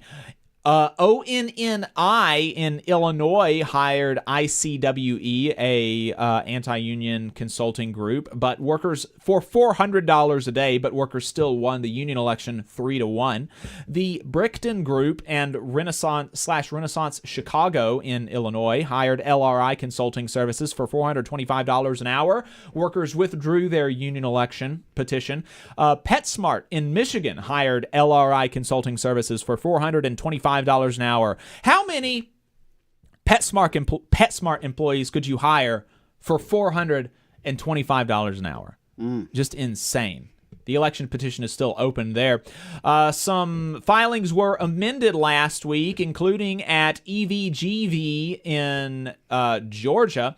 They added their compensation rate of $250 an hour for union busting at Amazon in Georgia. C. Hunt Management Consulting added their compensation rate of $400 an hour for union busting at Unity Point Health in Iowa. That is it for Boss Watch this week. We appreciate y'all tuning in, and that's going to wrap up the first half of the program. So we're going to be heading into overtime here momentarily. We've got 3 callers already on the line. Looking forward to taking those calls in the second half of the program at 11 a.m. 844-899-TVLR is the phone number. If you would like to get in line, you are more than welcome to. Otherwise, we're going to start heading over there. You're going to want to follow us, find us on Facebook and YouTube to continue listening to the show. We're going to talk more about privatization at the Postal Service. Wells Fargo is absolutely salivating at the prospects. We're also going to be talking to some international union members from Trinidad and Tobago about what their unions are up to. So find us online, Facebook and YouTube. Otherwise, we'll see you next week.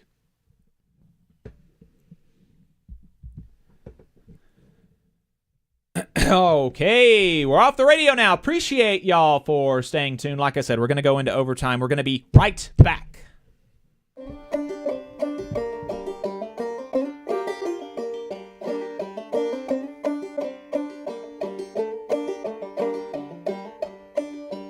Come on, you poor workers, good news to you I'll tell. How the good old union has come in here to dwell.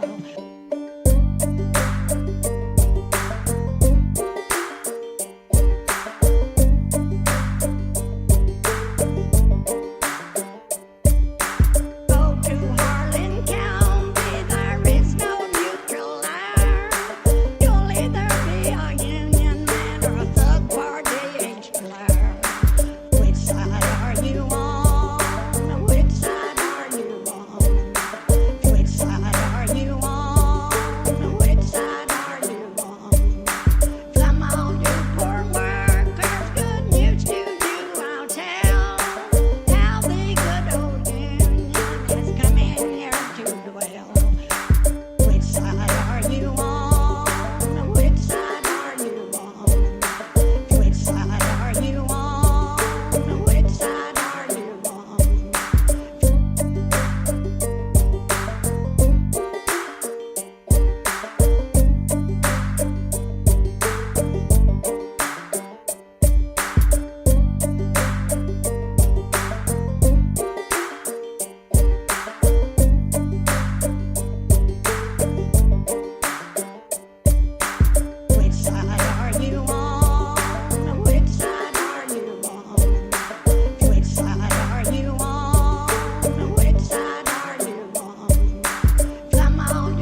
This is Overtime, a production of the Valley Labor Report, the largest union talk radio and online news outfit in the South, coming to you from the heart of the Tennessee Valley in the Spice Radio studios in Huntsville, Alabama. We are run by working people and for working people in the South and all over the country. My name is Jacob Morrison. My co-host is Adam Keller.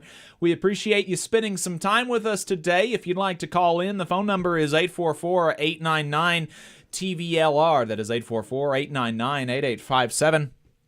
Adam was telling me in the chat that in the break that he doesn't know why I'm so upset about Elon Musk, because Elon Musk says that he's fighting waste, right? And so you're not allowed to just lie. You're not allowed to do that. And he mentioned that he doesn't know why people say that North Korea is a dictatorship, because it clearly says it in the name that it is the Democratic People's Republic of North Korea, right? And you're not allowed to just say things. It has to be true. When you say things, they have to be true. Otherwise, the lie police come and find you. Yeah. That's weird. Yeah. So I think Adam caught me, and I'm no longer going to be opposed to Elon Musk. We just had a call. We just had, like, right before we went to the break, we had 3 callers, and now we only have 1 caller. I don't know why the other callers dropped off, but 844-899-TVLR if you want to call in. And we'll take the one that stayed on the line. Congratulations for your patience. 714 area code. 714 area code. What's your name? And where are you calling from? Good morning, comrades. It's Jose Francisco Negrete. If you could permit me 1 second real quick. Yes. Yeah.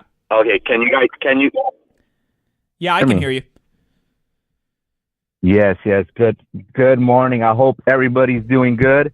I'm out here I'm driving to a protest in Huntington Park for pro-immigrant, pro-Palestinian, and our good friend Comrade Big Will is going to speak on it, which should be fun. We need more rank and file community, engagement. We can't be siloed off from each other.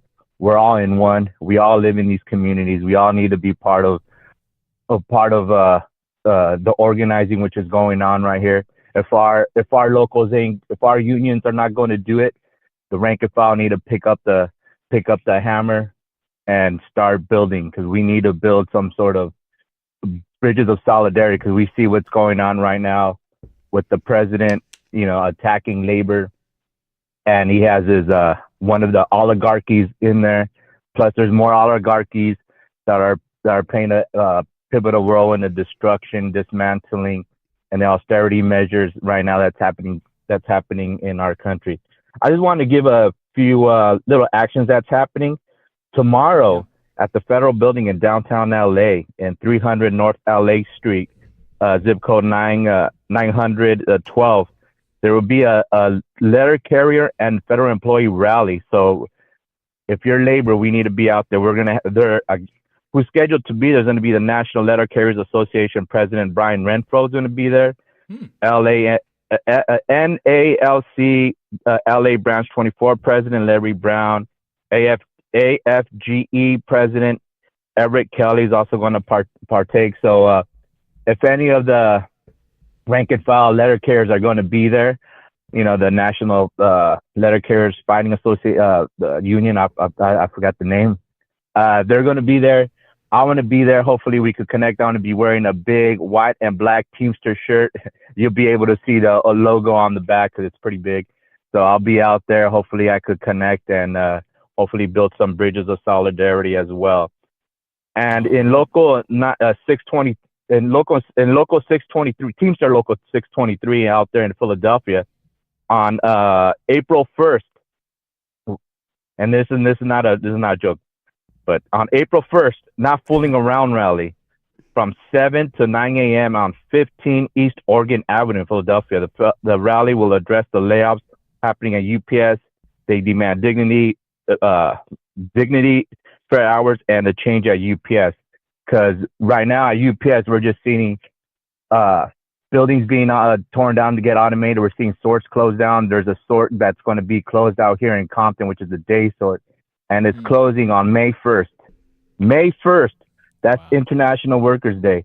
There 289 people are going to be laid off. They might go to different sorts within the hub or be transferred to another building, but still, we cannot stand for this, especially on May Day.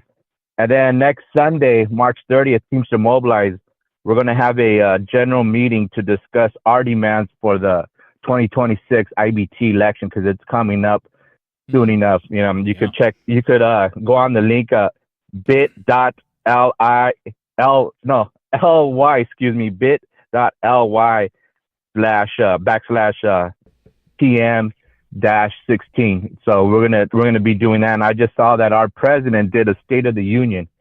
So I want to give because for every State of the Teamsters, I'll call it.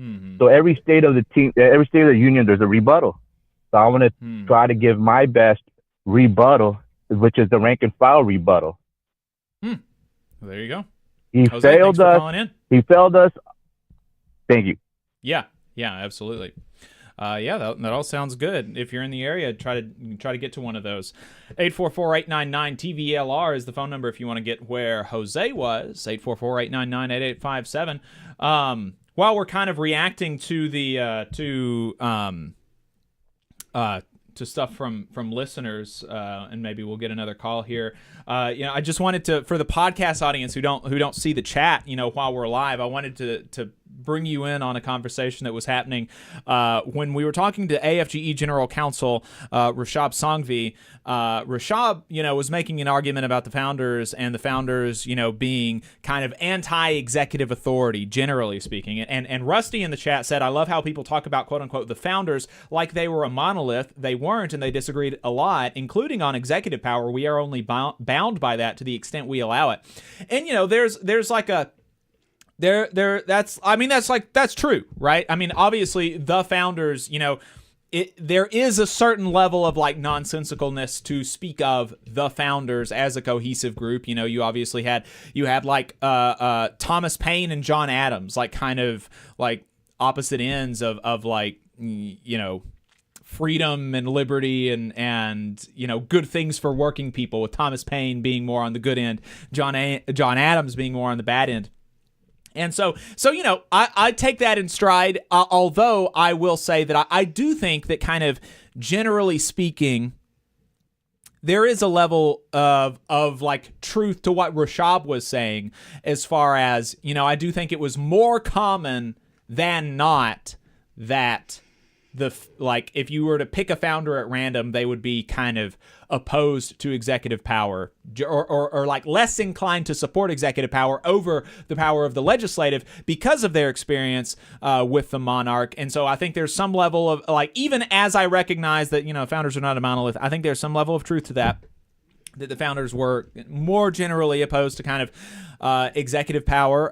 And I think that we can also see that evidenced in the Articles of the Constitution, where Article 1 gives so much more power, like so much power to the Congress over the president, right? And so, I take that in stride. But what I found, I take that. But what I found funny was that, friend of the show, frequent caller Mark, responded to that. What's the word? He responded incredulously, saying, "We are bound by the extent we allow it. Go break the law and tell the police you are not going to allow it, and let us know how that works out for you." And so what Rusty is saying is like, it is just obviously true. We're only bound to the Constitution and what the framers wanted the Constitution to be, to the extent we allow it. Like, there are things that we do under the constitutional structure of the United States that the founders would be kind of like super surprised at. And I think on both ends, like as they would see some things that like Democrats like that we're doing under the structure of the Constitution right now that they would be surprised by, and that Republicans are doing that they would be surprised by. I think that's true on kind of both ends. And well, so most of them would be surprised that black people are allowed to vote. Exactly. So, yeah, that would be a big surprise to most of the founders. Important piece of context there. And what Mark is going, so Mark just kind of completely misunderstood like the level of conversation that we were having, but even taking it down to the level of conversation that he was at, it is still true that we are only bound to criminal laws to the extent that we as a society want to be. I mean, like, sodomy is still illegal in Alabama. Adultery is illegal in Alabama, but those laws are not enforced, right? There are all sorts of laws like that all over the country, including like less kind of controversial ones. Like there are laws in, marijuana.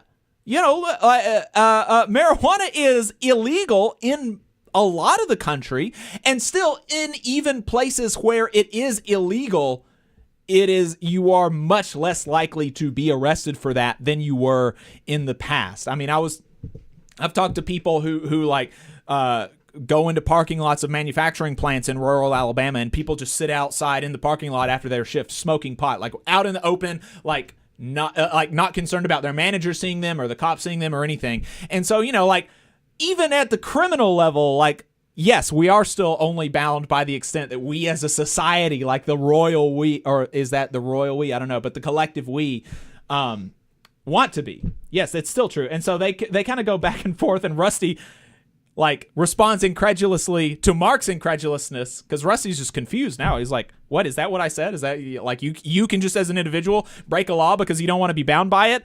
Rusty's like, no, obviously that's not what I said.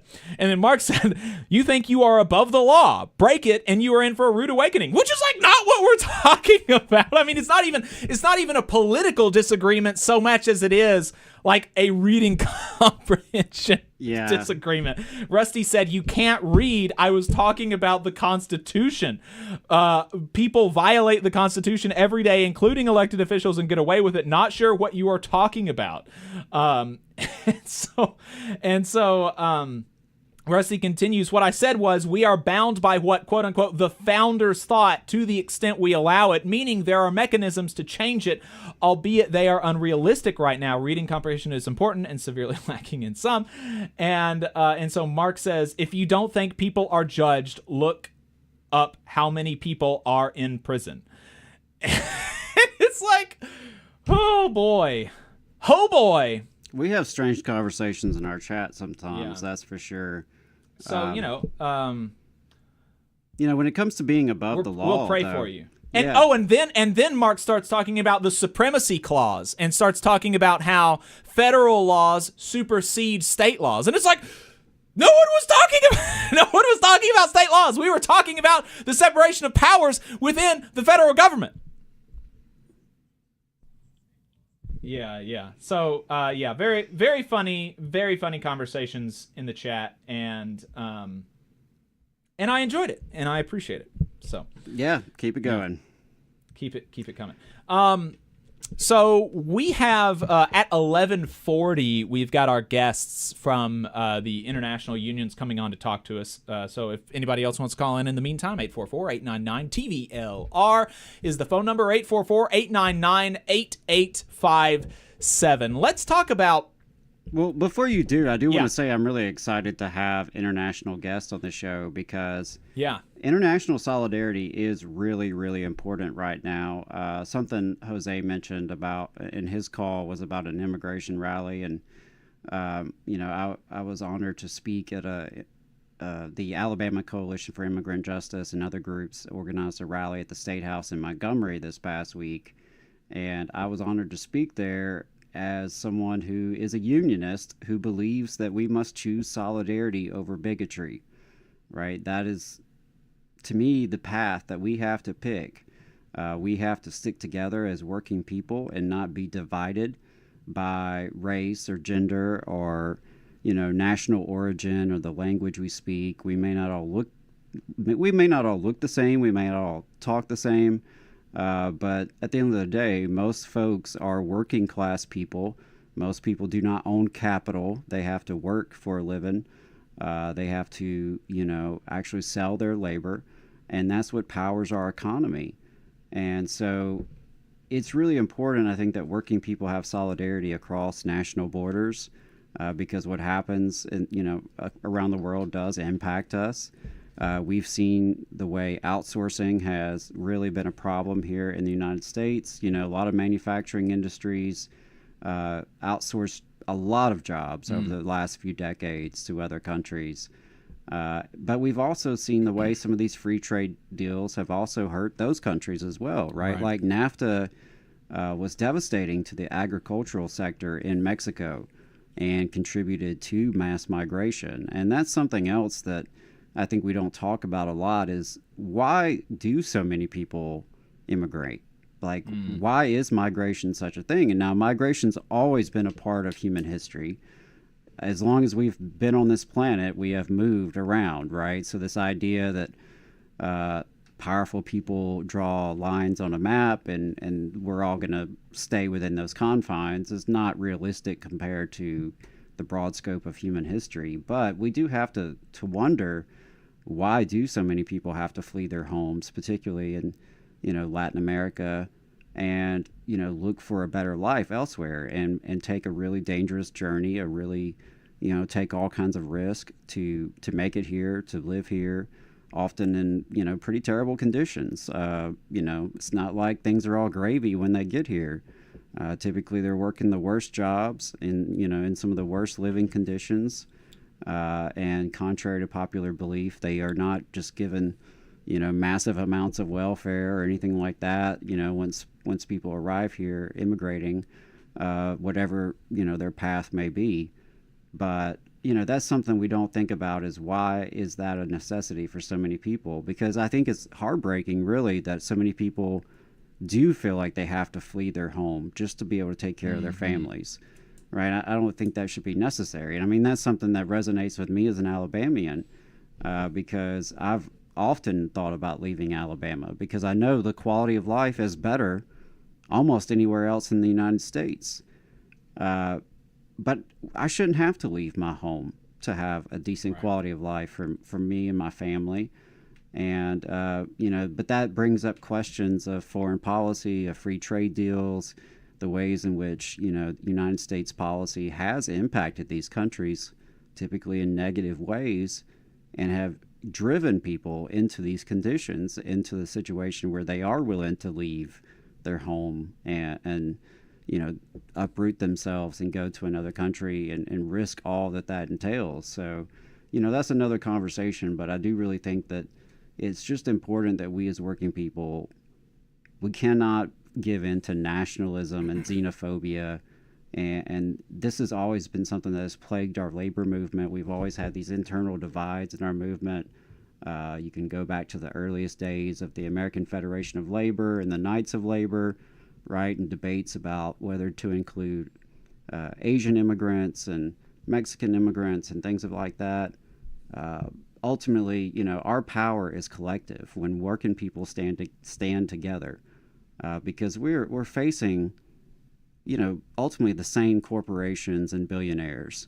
It's really a handful of elites control the vast majority of the wealth in this world, and they don't necessarily respect the national borders in terms of where they seek profit, right? They're going to seek profit wherever they can. And so we have to stand together with other workers and support union organizing wherever we can. That's, I think, really important, that unions lift each other up across national borders and that we collaborate and strategize together. Absolutely. I wanted to talk about this executive order from last week that Trump put out. Trump is cutting wages for workers at federal contractors. And it's just so frustrating to see this kind of stuff, because the executive orders that he issued last week rescind some really common sense Biden era executive orders. And those were two in particular, one being Biden raised the minimum wage for federal contractors to $15 an hour and tied it to inflation. So now the minimum wage is $17.75 an hour for federal contractors. The other one drove federal infrastructure investments towards companies that agree to utilize apprentices and registered apprenticeships, which are really important for ensuring that, we have good, strong pipelines to good paying jobs.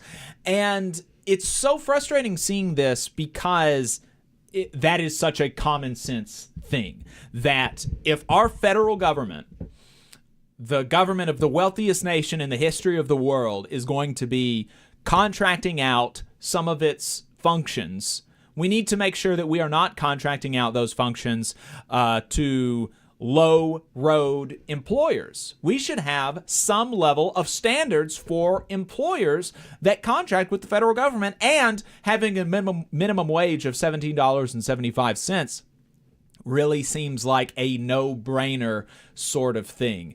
And, this is just another really, really clear-cut way that Donald Trump is making the lives of working people worse and making the lives of rich people better. Because who is that money going to go to when these federal contractors cut wages from $17 an hour to maybe it goes back down to $15 an hour, or maybe it goes down to $12 or $10 an hour? Who is that money going to go to? Because they're not going to cut the contract prices. It's going to go to the CEOs and the executives of these federal contractors, many of whom probably donated to Donald Trump's campaign. And so this is just so gross, and there's almost not much else to say about it, because, what else? I don't think this is another one of the many things that the Trump administration is doing that I do not believe most Americans support. I don't think that most Americans want our tax dollars to be going towards the exploitation of workers, to be going towards lining the pockets of wealthy executives. And, it is just so gross. And this is also despite, one of the things that Sean O'Brien has been talking about, we can work with the Trump administration on apprenticeships. Well, this is a really very clear undermining of apprenticeships by the federal government. So, not working out super great for Sean O'Brien in his attempts to squeeze some wins from the Trump administration. Yeah, I don't think it's a very radical idea at all for federal spending to set a higher floor for wages and for working conditions. That if our tax dollars are involved in funding a job, it should be a good job, right? I don't think that's a crazy idea. It's pretty mild, honestly. Right. To think that federal contractors should pay a living wage. And I do think if people are doing work, they should be able to sustain themselves off of that wage. I understand people like to complain about skill levels and competency and things like that. All workers enter into the workplace with different levels of competency, different levels of skills, different levels of intelligence, and different types of intelligence, et cetera, right? We're all different. I get that some workers are going to be more productive than others, quote unquote. Some workers are better at certain things than others. But if you're doing a job that is essential, you should be able to provide for yourself. You shouldn't be in poverty, right? That doesn't make sense. Right. And this is the wealthiest country in the history of the world. We shouldn't have people in poverty, period. But certainly not people who are working, and certainly not people who are working for tax-funded jobs. Right. That is wild, absolutely wild. Our tax dollars, if they're creating jobs, it should be good jobs that elevate the standard. And it's sort of, to go back to what you mentioned in last week in Southern Labor about that state representative, Ben Harrison. Yeah. Who he was actually against giving teachers and state employees in Alabama paid parental leave because it would make some companies look bad. Mm-hmm. And employees at those private companies that don't have paid parental leave were going to start asking questions and wondering why they don't get that benefit. Right. But, dude, that's kind of part of the point, right? It's to raise the level, the quality for everybody. It's very, very interesting. Yeah. But, again, there's a lot of folks who are in the working class who, for various reasons, are fans of Trump and everything that's going on. And, you look at the facts week after week after week. I mean, something that just happened, we didn't have time to include last week in Southern Labor is, received word that Trump is nominating a union buster to be the NLRB's general counsel. So how does that help working people? Mm-hmm. A union busting attorney from Morgan Lewis is going to administer labor law in this country. That's who we trust, right? I mean, that's pretty bizarre. That's right. Pretty bizarre. Whatever, political opinions you have, that's hard to justify as being pro-worker. Maybe you think it's worth it. Maybe you think it's a good idea, right? And that's an argument on its own merits. But I don't see how you can say things like this where you're cutting people's wages, you're laying off workers, you're refusing to enforce laws that protect safety and children, and I mean on and on and on. I don't see how you can say that's pro-worker. Mm-hmm. Yeah, it's something, but it ain't pro-worker. Blake is potentially a new participant in our chat, asking or telling us you should disclose who funds this show so there is total transparency. And Blake, that's what our ad breaks are. And so you can just go and listen to our ad breaks, and then you will see who funds the show. If you're a new participant in the chat, then that's fine. You may not have heard our ad breaks, but it's unions and union side law firms and listeners. So there you go. Not George Soros. I have never encountered him. Unfortunately. And the funny thing is, I've been doing organizing work and attending protests for over a dozen years now. No one has ever sent me George Soros's number. He's never reached out to me. I've never gotten these checks that are supposedly going around. If you listen to right-wing radio, all these folks are getting paid, but yeah, I've missed out evidently on we have missed out on that. So yeah, it's a real shame. George Soros, the number is 844-899-TVLR if you'd like to call in and let us know. Leave us a written note about how to get your money. TVLR.fm/contact. What is your ultimate end game? What is your grand conspiracy you're working on? Please, we'd love to hear it. Let us know on the Valley Labor Report. That's right. Let's talk about this. 844-899-TVLR, 844-899-8857. Guests coming on at 11:40. So let's get to this Postal Service privatization story before we talk to our guests. This comes from the Revolving Door Project. They do some really good reporting. Vishal Shankar has an article titled "Wall Street Bankers Salivate Over Postal Privatization." And so this is a recently released Wells Fargo report about how to loot the Postal Service. Wells Fargo has a report titled USPS Privatization, a Framework, and the Revolving Door Project has highlighted a few of the things that they would like to see. Postage prices. The report recommends carving out the Postal Service's parcel delivery operations to either IPO or to sell to private competitors like FedEx and UPS. It states that raising parcel prices would be likely under privatization by as much as 30 to 140% across parcel products. This would hurt millions of e-commerce sellers and small businesses who rely on the Postal Service's statutory commitment to affordable pricing and have similar inflationary effects for consumers. And this is fascinating because that 30 to 140% number comes from Wells Fargo, right? That is not a left-wing union or anti-privatization group trying to fearmonger about prices. This is a bank salivating about the idea of raising shipping prices for consumers by between 30 and 140%.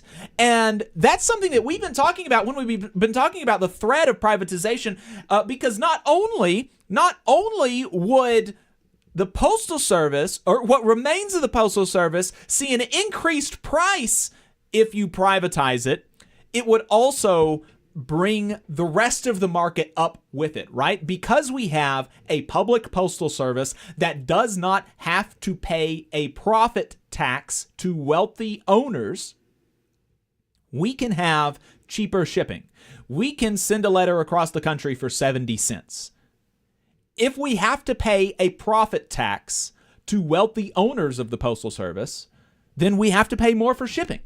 And so, but because the Postal Service has this cheaper shipping option, it forces the UPS and FedEx and other private logistics companies to keep their prices low, because if they increase their prices too much, then everybody is just going to go to the Postal Service, right? That is the value of having a public competitor in the private market. It brings down prices for everybody. Here's another thing that the Wells Fargo is looking at: scrapping universal service. Wells Fargo describes the Postal Service's universal service obligation as a restructuring issue to be addressed. The analysts propose severing the Postal Service's lucrative parcel business from its less profitable letter mail delivery, selling the former to private investors, and potentially leaving taxpayers on the hook for the latter. Without the universal service obligation, parcel and package delivery to regions deemed unprofitable, such as rural communities, could be scaled back or ceased entirely, while public 6-day letter mail service could enter a death spiral. Here's another thing: selling off postal real estate. The Wells Fargo report takes note of the Postal Service's 8,500 properties, which include historic post offices, sorting centers, and vital rural community hubs. It notes ominously that value can be harvested. That is a quote. Value can be harvested by unlocking these properties via sale or lease to commercial bidders who include real estate developers, corporate landlords, private couriers, or retail monopolists like Amazon. They also identify layoffs and pension obligations as potential money-making schemes for the rich. They cite, quote, recent DOGE efforts on federal cost control, and the report states that the Postal Service's 600,000-person workforce, 91% of whom are unionized, would either receive deferred buyout offers or see mass layoffs as a required step of privatization. The authors expect sizable opposition to privatization from postal workers, noting the postal workers unions, noting the USPS's union dynamics and collective bargaining agreements. Another required step involves shifting $400 billion in postal pension and healthcare liabilities to taxpayers, as the UK's Royal Mail did, or selling off parcel operations and postal real estate to fund workers' hard-earned retirement benefits. In other words, privatizing the profits and socializing the losses. I mean, just get that, just think about that. Think about what they are trying to carve up the parts of the Postal Service that make money to allow wealthy people to make money on those parts while saddling the taxpayer with the less profitable portions of the mail service, like the letter delivery or the pension obligations. Privatizing the profits and socializing the losses. They also float scrapping the Postal Reorganization Act of 1970 by sneaking the PRA repeal into a forthcoming budget package. The report concedes that privatization would be unlikely to garner 60 Senate votes, meaning it would have to be attached to a must-pass legislation. And they've identified some other privatization problems. And so the Revolving Door Project has a few highlights of just to reiterate why this would be bad. It would harm mail recipients. They say that postal privatization would likely mean the end of the universal service obligation and 6-day delivery standard, as corporate carriers would seek to profit maximize by conducting fewer weekly delivery trips or avoiding routes with fewer residents altogether. This could result in millions of mail items and packages arriving late, including time-sensitive tax or legal documents, medication or government benefit checks, and election ballots, or not arriving at all. Rural, indigenous, and remote communities are particularly at risk of being cut off. It would also harm customers and small businesses. Like we said, if they raise the prices by 140%, obviously that is going to hurt both small businesses and customers. It would also obviously harm workers. Privatization would likely mean mass layoffs to the 600,000 person workforce, which has historically been a road to the middle class for non-white workers. Pay, working conditions, and benefits could also get worse for postal workers under privatization if the Postal Service's operations are absorbed by union-busting corporations like Amazon or FedEx. You know, I've seen some letter carriers in our chat over the years talk about, well, maybe we could be bought by UPS and then we would be part of the Teamsters. Well, I would say it is equally, if not more likely, that the Postal Service's operations are portioned by, like they say, FedEx or Amazon than UPS. So it's a big gamble. And then also, postal privatization harms the public. A privatized postal service would have no obligation to prioritize or provide public services. Privatizing the profits and socializing the losses. A really, really disgusting report from the banks, just salivating at the idea of being able to cut up the postal service and eat it, sell it for scraps, drain the blood of the workers there. Really, really gross. All right, we've got 3 callers on the line now. I don't know why folks keep calling in while as we have other things lined up. So our guests are in the Zoom now. We're going to try to get to these calls really quickly. You're going to have to be quick as we are before we get and then we'll go to the guests. So let's take this call first from a 760 area code. 760 area code. What's your name? Where are you calling from? Daniel Knox, local 2025. 2525 in Escondido, California. We have a rally at Mira Mesa post office on the 23rd Sunday at 1 o'clock. Just wanted to let everybody know in the area, come support your letter carrier. I think that we should be focused on the contract more than the privatization of the Postal Service, because the fact is that if we go private, we're going to strike. 100%, because we're no longer government employees. The contract would be voided at that point because it's the United States Postal Service that we're contracted to. Also, with that being said, it would be devastating. The Postal Service, they argue that they're losing money, this, that. But when government is in a deficit, that means surplus in the private industry. So we are stimulating the economy during times of COVID. And that's all I have to say. Absolutely. Daniel from California, thank you for the call. I appreciate it. And the other callers... Thank you. Have a wonderful day. Yeah, absolutely. You too. The other callers fell off. Call back after we talk to these guests, and we'll try to bring you on. The interview probably be wrapped up around 12:05, 12:10 or so. So we do have on the line now Ozzy Warwick, the Chief Education and Research Officer and Treasurer of the Oil Fields Workers Trade Union in Trinidad and Tobago. We also have Lala Peñaranda, the Latin American Coordinator for Trade Unions for Energy Democracy out of Colombia. Lala, Ozzy, welcome to the Valley Labor Report. Thank you so much for taking the time to talk to us. Yeah, thanks, comrades. Absolutely. Lala, you mentioned potentially getting another unionist on the call. Were they able to make it? Asham Roy, a comrade from India, unfortunately not, but maybe on another occasion they can join the program. Absolutely, yes. Hopefully so. So, Lala, let's start with you. Can you talk to us about Trade Unions for Energy Democracy? What is the organization? What is your remit? Why were you formed? What kind of unions are involved? Just tell us about it. Yeah, of course. TUED, Trade Unions for Energy Democracy, is a network of about 130 unions in about 40 countries. And it was launched in 2012 at the Rio Plus 20 climate conference, when trade unions, primarily from the Global South, identified that many in the trade union movement and also in the climate spaces were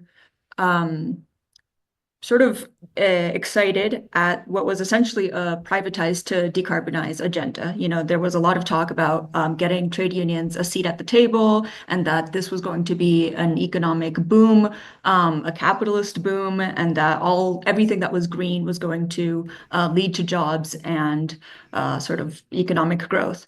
And many of the unions, again from the Global South at that time, said, you know, the way that this is being phrased, we identify it as a kind of green structural adjustment proposal or approach to the climate crisis, which is very real. We do need a just transition, you know, these trade unionists would say, but it's not enough to say no to the privatized to decarbonize agenda. It's not enough to say no to green capitalism and green growth.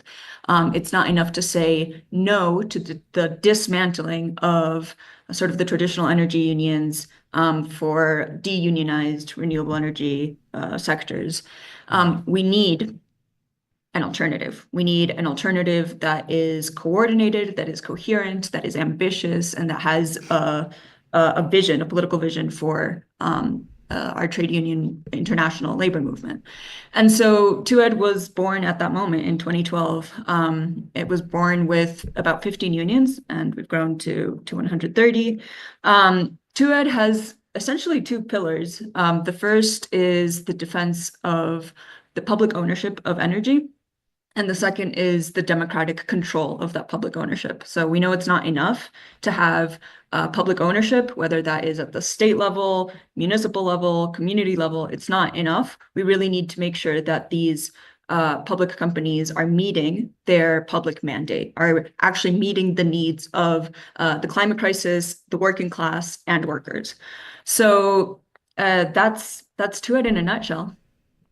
That sounds like a very, very needed sort of thing. And there's, you know, I mean, capitalists act very similar in all countries in very many different aspects. And so it's funny that, you know, we were just talking about, before we brought you on, about the U.S. Postal Service, and there are now, under the Trump administration, banks putting out reports literally just salivating at the idea of being able to cut this thing up for profit and privatizing the gains and socializing the losses. And that's a lot of what your unions have seen across the country as, you know, countries are trying to kind of, you know, transition into cleaner energy models. And it's something that in any transition, we've seen capitalists try to take advantage of crises to degrade working conditions and take money from working people. So it's really exciting seeing a bunch of unions from across the Global South get together to try to come up with a coordinated way to fight back. Ozzy is, as I said, Ozzy Warwick is the Treasurer and Chief Education and Research Officer for the Oil Fields Workers Trade Union in Trinidad and Tobago. Ozzy, were you at the TUED conference in February? Oh, we just have Lala on the line. Oh, okay. Sorry about that. Sorry, I thought that Ozzy was on. Maybe he'll be able to join momentarily. But so Lala, you were talking about TUED and kind of what y'all were about. Y'all had a conference that I was hoping to be able to make it to, but unfortunately I wasn't. But you had a conference in Mexico City in February. Can you talk to us about some of the highlights from the conference and you know, what were some of the themes that were being discussed and what came out of those conversations? Yeah, of course. So I guess let me backtrack a little bit and contextualize, you know, why we had this meeting and the sort of how we got there. Within the TUED network, there's a platform that we launched 2 years ago called TUED South, and it's the Global South unions that form part of the TUED network. And we launched it because we recognized that the challenges that the Global South trade unions face were particular, specific, and very different from the challenges faced in the Global North. Now, of course, we need North-South solidarity. We need true internationalism, anti-capitalist internationalism in our labor movement. But we did get requests from trade unions in the Global South saying we want to develop our own analysis based on the realities on the ground. So we developed this TUED South platform, and it was essentially launched in Nairobi, Kenya, 2 years ago, and we've since had a few regional policy meetings. So the first one was in Johannesburg in South Africa for the African trade unions, and then we had the Latin American Caribbean here in Bogota, Colombia, and then we had the Asia Pacific region policy meeting in Jakarta and Bali, Indonesia. And the idea of those regional policy meetings was really to develop a kind of trade union-based policy agenda or common policy program of trade unions in the region to push forward what we call a public pathway approach to the just energy transition. So this public pathway is sort of what we've termed the alternative that we're trying to build, the alternative to this other green structural adjustment framework that unions are being pressured to accept around the world. So I think, we sort of gathered different working documents, different research initiatives throughout these 3 regional policy meetings, and the Mexico City meeting was the second inter-regional TUED South meeting. And so we had unions from all 3 regions of the Global South and then also Global North allies.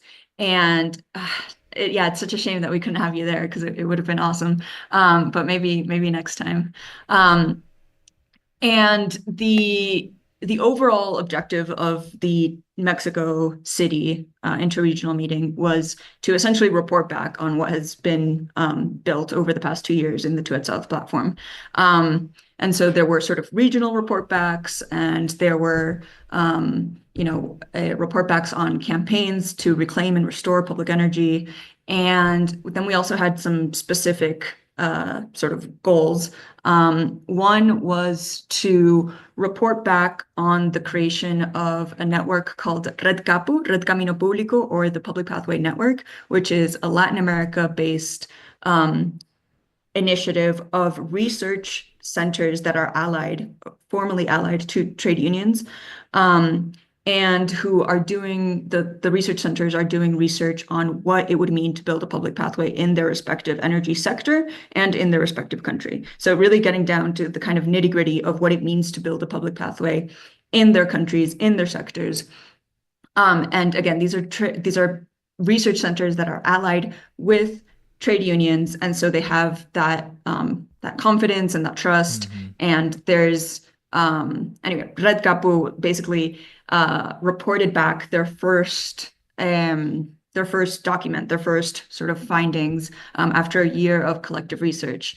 And before moving on to the next point, I'll just also say that we are a very fragmented trade union movement, not just in Latin America, but because I'm the Latin America coordinator, I'll speak about that. It's incredible how many trade unions within a sector are not in communication with one another when they work with, similar class enemies.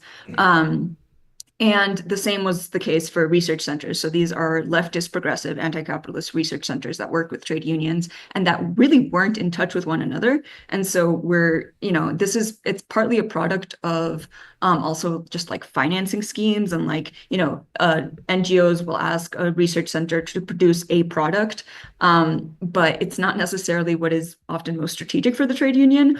And it kind of incentivizes production of these reports rather than collaboration between centers. And so the initiative, Red Capu, was really to create, to not reinvent the wheel, but rather to build off of the experiences of one another, learn from one another's research, and create a collectively researched document.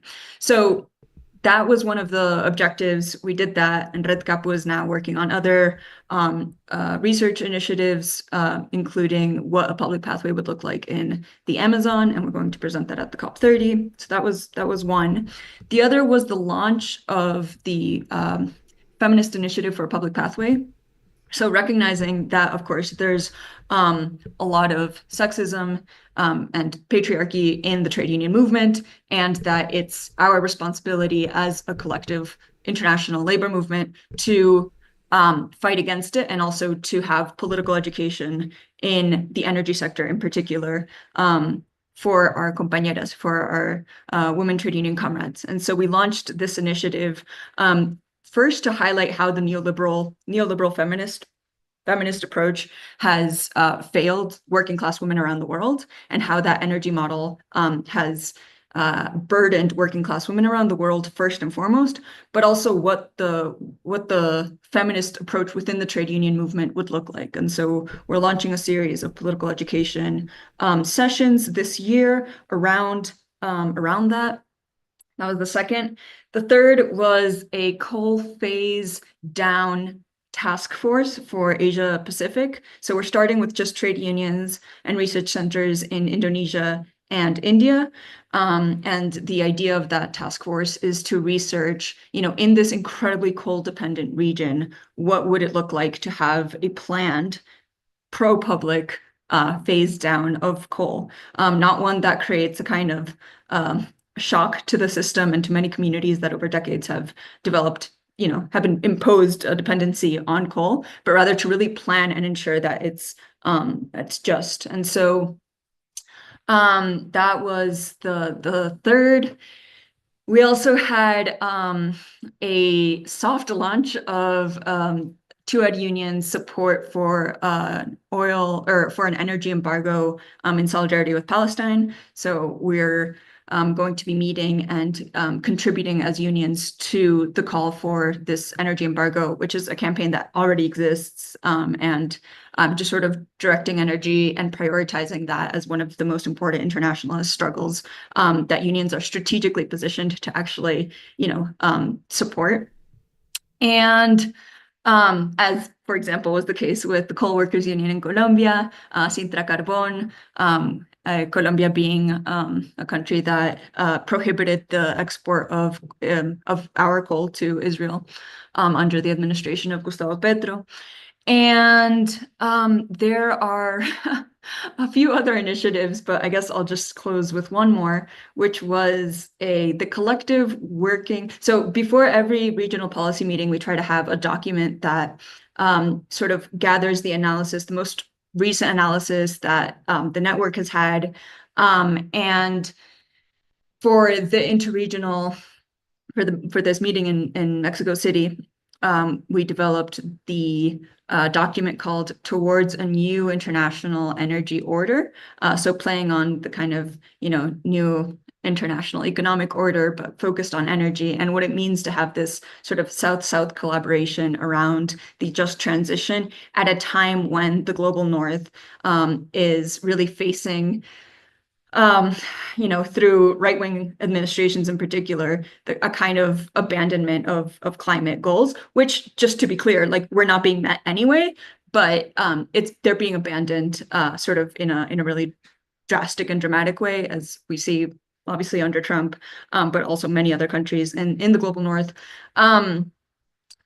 So what would it mean for the South to sort of reclaim agency, understanding that there are many structural challenges to financing and to,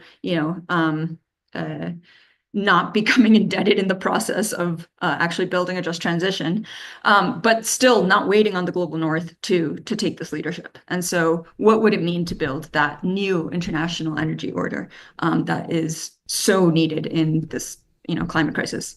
There were other initiatives that came out of this meeting, but I guess maybe we can talk about them later. I'll just leave it there for now. Yeah, no, that all sounds so cool. And the more that I'm hearing about it, and the more that I've seen coming out of it from TUED, the more frustrating it is that I wasn't able to go, because it really does sound like a lot of different folks came together to agree on some path forward, some paths forward, and some plans of actions on some really important kind of things. And we've been we have been on the Valley Labor Report, like very, very loosely tracking a few Central and South American countries, in particular Mexico, Bolivia, and Argentina.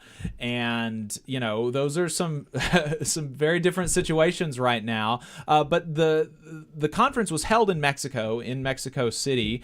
And I saw that there was a workshop on the public pathway in Mexico, and obviously there is a lot of, you know, adoration for Morena and AMLO and Scheinbaum, you know, particularly on the left in the United States, or the left of liberal space in the U.S. You know, people kind of look longingly at Scheinbaum and say, you know, if we had Bernie, this is what we could have had. We could have had a very strong, you know, populist left movement. You know, obviously, if you go deep enough, you know, there are criticisms, I think, of the AMLO administration. Scheinbaum's is still new, but what is the state of, you know, transitioning in Mexico, in particular, under now, you know, 6 going on 7 years of rule by Morena, AMLO, and Scheinbaum in Mexico? Yeah. So yeah, as you mentioned, we decided to have this meeting in Mexico, exactly because it's such a sort of important reference point to study in terms of the reclaiming and restoring of public energy. We had some government officials present at the meeting, and we had a session that went into sort of the case study of Mexico and what lessons can be learned from it. And as you said, sort of both good and bad challenges and opportunities. And then, yes, we had a post-interregional meeting conference just with the Mexican trade unions. And there, I think we had, you know, it was the electrical transport, the electrical workers, the oil workers union, the engineers, water management, and, you know, sort of those are the ones that are coming to mind. Cynthia, the automobile independent trade unions. I mean, I think when you talk about Mexico, it's always really important to remember that about 1% of the unionized workforce is in independent unions. And so these are independent as opposed to charro unions or corporate unions. And this is one of the really unfortunate sort of legacies of the lack of independence between trade unions and political parties in Mexico that, you know, has led to this kind of tradition, really strong tradition of corporate unions. And so to work with independent unions, I think, is sort of to, you know, to bet on the long-term fight of unionism in Mexico, where class consciousness is the first commitment, and then, you know, internationalism and communities, and not, of course, your employer. And in Mexico, you know, they had a very aggressive neoliberal reform of the energy sector under Felipe Calderón and Peña Nieto. And so now the initiative of trade unions and of the Cuarta Transformación, the 4T, or the Morena, both AMLO and Scheinbaum, is to recover some of what was privatized and neoliberalized. There are a lot of independent, autonomous sort of regulation bodies that, instead of like regulating for the public good, were regulating to favor the private sector in Mexico. And, you know, for the global South in particular, and for Mexico, energy sovereignty, I think, is one of the priorities. So yes, we need to decarbonize and diversify the energy matrix of Mexico, which is not particularly clean, but it cannot be at the cost of energy sovereignty. So it cannot be sort of by importing all energy. We have to, in Mexico, as the trade unions say, first have energy sovereignty, or not even first, and then in parallel build out public renewable energies, which is what the Morena administrations have been doing with, in particular, solar energy. And, you know, there's sort of a lot to say about the different initiatives that they've taken, But one was to fight what they called the balkanization of the grid. So with all the private actors, private sector actors sort of contributing to the grid, there were many blackouts prior to the AMLO administration and even during the first years of the AMLO administration, because the grid was in chaos. It wasn't centrally planned. It wasn't sort of under a cohesive planning body. And so a lot of what they're doing now is to recover that the state's ability to plan and to centralize energy decisions and to provide maintenance to the grid. And so I think that's been one of the priorities, especially of the Comisión Federal de Electricidad, the CFE. In the meantime, for unions to really fight for their labor rights in the process, and ISME, the Mexican Electrical Workers Union, has a historic process of trying to reinstitute the workers, the over 14,000 workers that were fired and that have been essentially on strike and in resistance for the past 14, 15, 16 years. And so, I think all these things advance, at the same time. The need to decarbonize, to diversify, to maintain energy sovereignty, to fight for independent unionism, all sort of while trying to dismantle the decades of damage done by neoliberal energy reform. Right. And so, one of the problems, one of the difficulties with getting worker buy-in for a just transition in the United States is the kind of recognition that workers have, even if they wouldn't put it in exactly the same way that I would, the recognition that workers have that capitalists are trying to take this opportunity to degrade working conditions. And so you get a well-paid union oil worker in the United States, a well-paid union coal miner in the United States. They're generally pretty kind of antagonistic to the idea of fighting climate change by moving to cleaner energy, moving to solar, wind, nuclear, things like that, because that's going to take away their jobs. And they don't have the confidence that there is a similar job waiting for them on the other side of a transition. And so what strategies is TUED and your affiliate or your involved unions taking to bring in workers like Ozzy, who was unable to join us today, but is the treasurer for the Oilfield Workers Union in Trinidad and Tobago? How do you bring unions like his into the fold and try to make plans for this transition in a worker friendly way?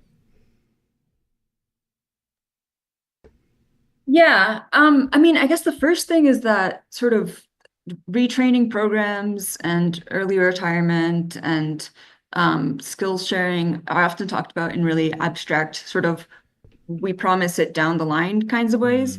And we think it's really important to support sort of in-house trade union research on actually like in your territory, what kinds of jobs do trade unions want to have, are interested in having, have the skills to adopt.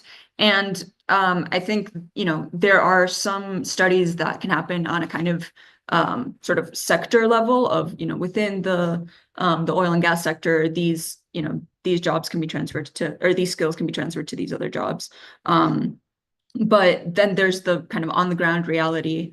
I'll just speak, for the case. Well, let me say first, we're again we defend public ownership of energy. So in the case of Aussie and the oil workers or the OWTU of Trinidad and Tobago, they've had to constantly fight against privatization initiatives that promise efficiency and that you'd basically have a ton of layoffs for their sector. And to say you cannot, in the name of a green transition, in the name of just transition, lay off these workers without a plan. So, first, we're maintaining our sector under public ownership. And two, we are, ready to strike and to take direct action to demand a plan. And I think demanding a plan is essentially that trade unions have to be the ones to have their own programs, like take the knowledge that workers themselves have incredibly seriously. And I think that this is, I mean, I really can't sort of overemphasize this point enough, which is that a lot of global south countries are still depending on these absurd consultancies of like the McKinseys of the world, where when we have so much proper like own knowledge of our sectors, of what can work, of how to maximize actual efficiency, and be creative in the ways that we kind of diversify in the short, medium, and long term. And so I think, you know, for when we have progressive administrations like Gustavo Petro's, it's really important to give preference and prioritize the in-house knowledge and consultancies and program development for solutions that, you know, include workers, benefit communities. I think, you know, there's a lot to say about this point, but yeah, I guess I'll just talk about Colombia. So we have, you know, I guess maybe three main sectors: electricity, coal, and oil and gas. And in each of those sectors, there's different ways that workers are fighting for their future and for a sort of pro-public economy for Colombia. So for example, the coal workers are facing imminent shutdown of many of the coal mines in Colombia. So these are mines that for decades have built, these are, you know, transnational, multinational, private companies that have operated across Colombia and that have, you know, imposed dependency on communities, which are, again, entirely dependent on the coal sector, whose, you know, local schools and soccer fields are named after the companies, et cetera.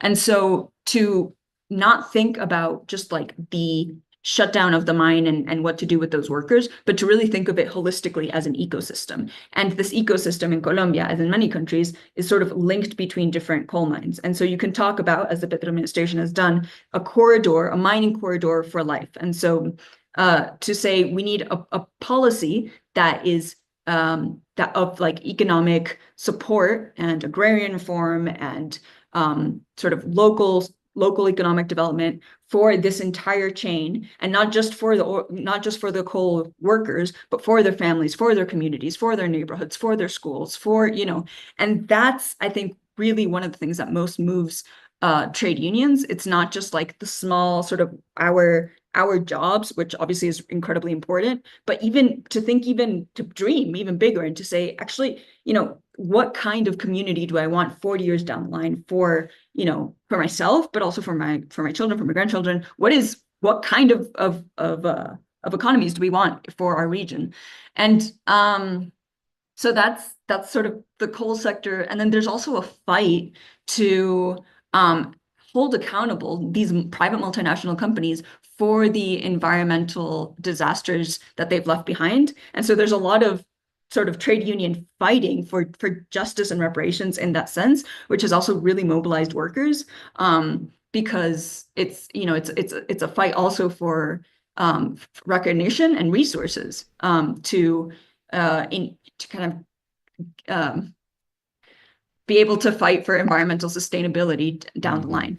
And then there's a lot to say. Maybe I'll just close in for the Oil Workers Union of Colombia, which recently changed their statute to be the Energy Workers of Colombia, and to work with Ecopetrol, the state-owned company of traditionally hydrocarbons, but now energy, which is 87% state-owned, to be the, you know, kind of leader for this transition. And so not to think of, you know, what will be the jobs that close in the hydrocarbon sector, but rather how can we ensure that this company that we work for and that we fought for and that we helped renationalize as USO, as the Unión Sindical Obrera de Colombia, to have Ecopetrol and USO workers lead the transition, to have public renewable energy, to have sort of the MIT of Colombia, publicly owned university for technological development, for research, to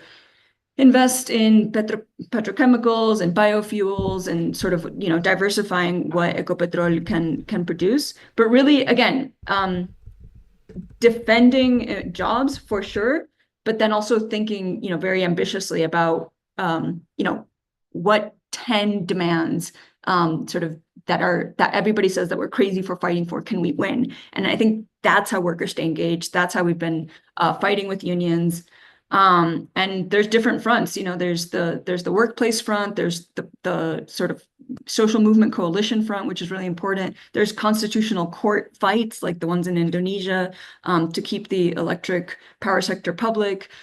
So I think there's lots of ways to sort of translate those dreams into concrete fights and to fight for the world that we deserve.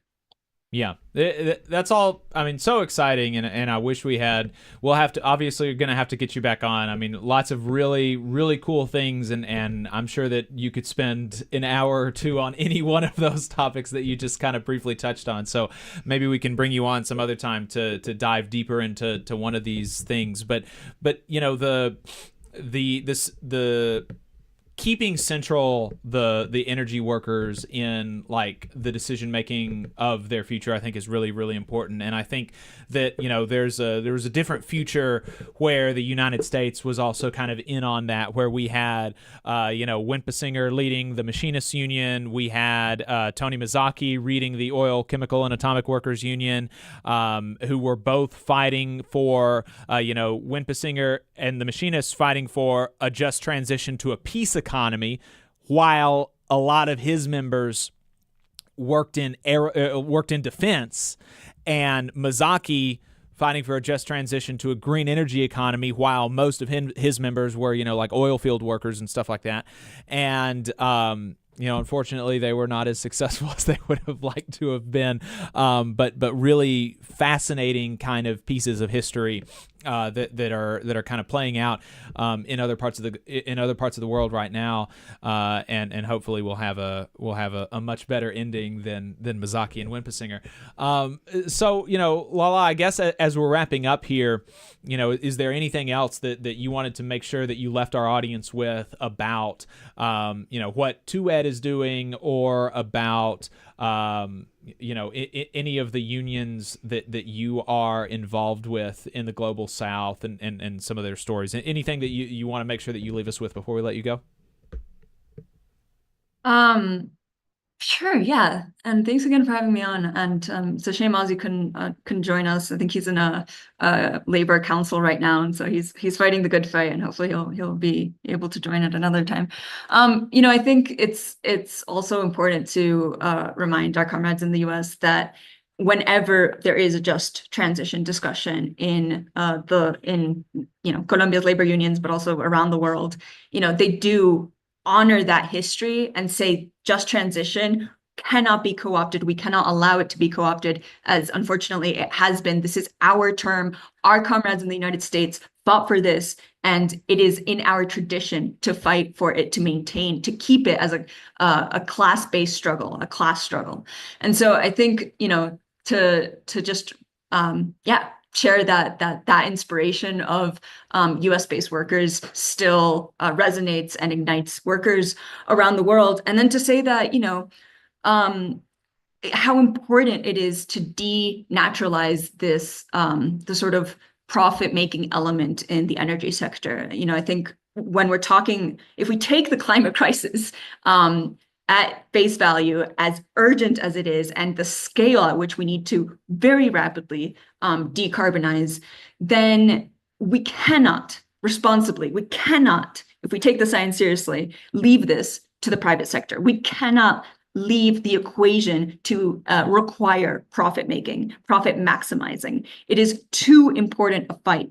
And so to remove profit and to inject sort of a public pathway approach to the just transition is kind of the task we're fighting, and we cannot do it without allies in every single corner of the world. And so the invitation is open, doors are open in 2Ed for all comrades listening and interested to join 2Ed, to join the fight.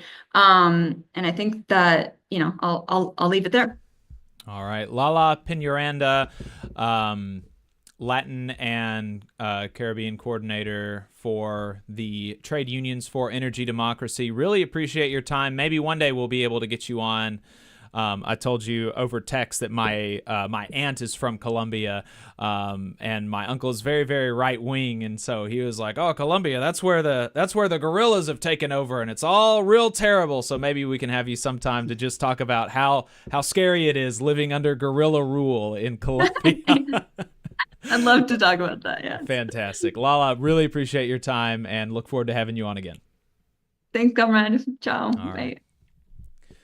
All right, 844-899-TVLR is the phone number, 844-899-8857 if you would like to call in. Really enjoyed that conversation, and absolutely going to have to get her back on, and maybe some other 2ed folks. Sounds like they're doing some really cool stuff. Yeah, I'd love to hear unions collaborating and working together, because something she said earlier in the conversation really stuck with me, which was that a lot of these unions, even in the same sectors, or even a lot of these research outfits doing a lot of aligned work, aren't collaborating, aren't talking to each other, aren't strategizing together. And, you know, that's something you and I talk about all the time in terms of the labor movement down here in the South. It really in the is. American South, we deal with this a lot, right? Yes. There are folks within the same unions that aren't talking to each other. There are unions in the same cities and regions that aren't communicating and collaborating. You know, we talk about the labor movement, but in a lot of ways, you know, if you just dropped an outside observer to really analyze it and look at it, a lot of people would have a hard time saying this is like a cohesive movement. And, you know, instead it feels like just a lot of sort of scattered institutions that obviously have similarities and similar struggles and similar issues, but aren't necessarily all pulling in the same direction, aren't necessarily in dialogue with each other. So, you know, I think that's really exciting, the kind of work that they're doing to bring these unions together, these workers together. And, you know, something that really did also resonate with me in that conversation towards the end was that we cannot abandon our climate and our future to profit maximization, right? And that is sort of the choice that we're faced with. Are we going to defend our future, the future of this planet, our environment, our climate, our habitat and ecosystem, our ability to just live regular, decent lives? Right. Are we going to abandon that in the pursuit of short-term profits? That is really a big question that we're facing. I think, you know, getting the unions involved in the conversation and how to do this and how to transition, how to protect workers, because you're right, a lot of people are skeptical. They hear things like Green New Deal and, you know, they're very skeptical that it's actually going to pan out. And we know for a fact that many of the so-called green industries that we do have in the United States, many of them are non-union. Many of them are paying lower wages. Many of them are paying worse benefits. You know, that is a real problem that we have. And so, of course, the solution is workers organizing and organizing in these industries. And so I think that is a big opportunity we have. And I hope that a lot of our labor unions are taking that seriously. How can we organize in these new sectors? You know, how can we both drive the conversation and the planning on these new jobs, but as these new jobs come to fruition, we have to be organizing these workers to really make sure that we have a seat at the table and that this happens in a way that uplifts working people and doesn't just, you know, make a few people more money. We have a caller on the line. This caller doesn't look like they've ever called in before. So we got a new caller, 786 area code, 786 area code. What's your name? Where are you calling from? Hey, my name's Jose from Miami, Florida. Jose from Miami, Florida. A different Jose. Thanks for calling in. What's on your mind?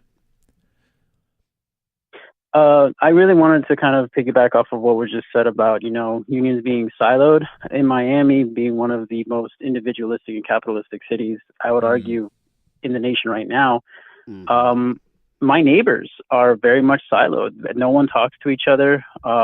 Even our union as well, the United Teachers of Dade, they are very much siloed. They don't talk to like the Pinellas County Teachers Association or any other like union in our state either. So I think that's a very, very good point. And I think that is true that unions really should work together try to start having members talk to one another. And if the leadership isn't willing to do that or isn't willing to invest in that for whatever reason, I think it should be us, the rank and file, that are trying to reach across the aisle, that are trying to reach across, these borders that are really imaginary. So I just wanted to say that I highly agree, and that's something that I'll be taking back to my caucus. And thanks so much for the show, by the way.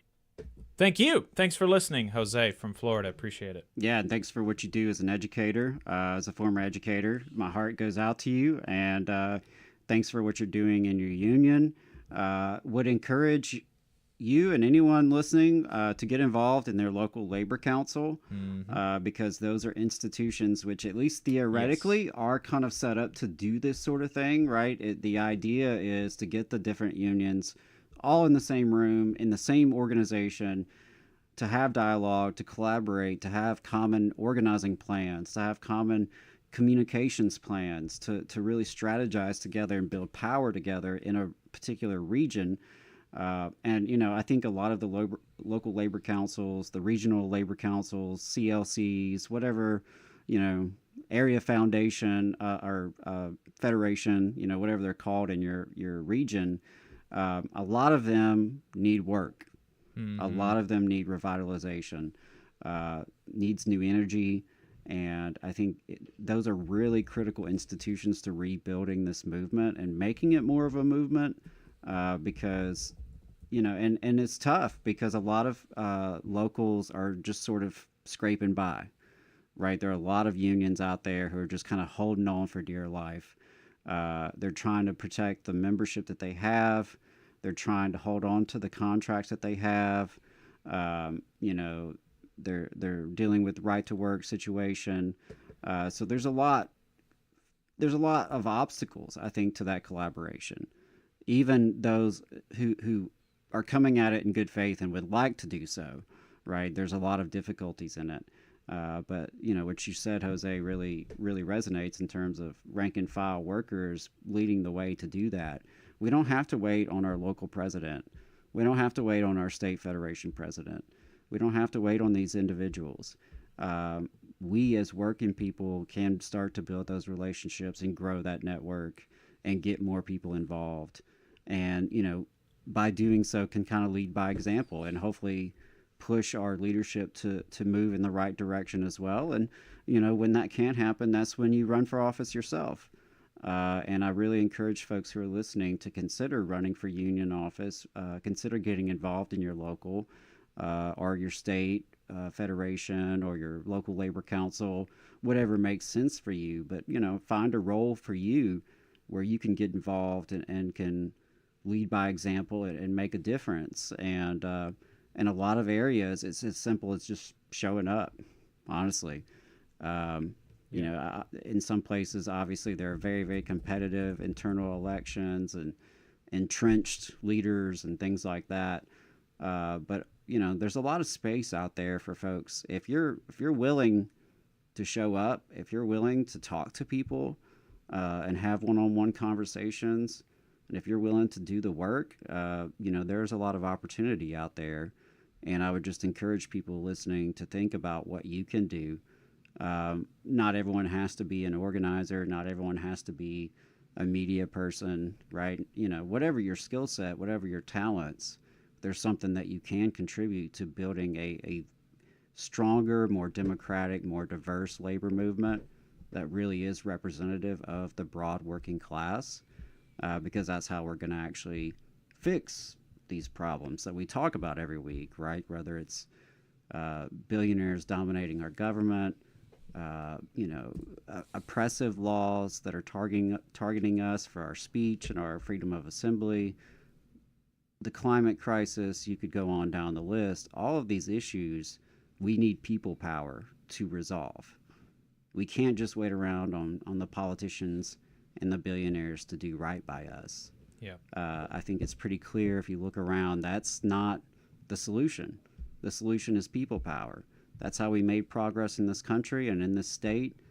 Alabama in the South has had a lot of struggles, and it was ordinary people standing up, standing together, coming across, these lines that divide us and working to actually make positive change. that kind of massive people power, that kind of social movement energy that we had in this country in the 30s with the labor resurgence, in the 50s and the 60s with the civil rights and racial justice movements. We need that kind of energy again. Yep, absolutely. All right. Well, appreciate everybody calling in. You got time to wrap up with a 10-minute segment? Yeah. Okay. Yeah, let's react to these clips. There were a couple of just absolutely crazy clips dealing with fraud on the Twitter last week that I wanted to react to, because this is, it really is just insane. And the way that that all of this Elon Musk, Howard Lutnick throwing around words like fraud, waste, and abuse, that is now more or less code for turn your brain off and let me cut whatever I want.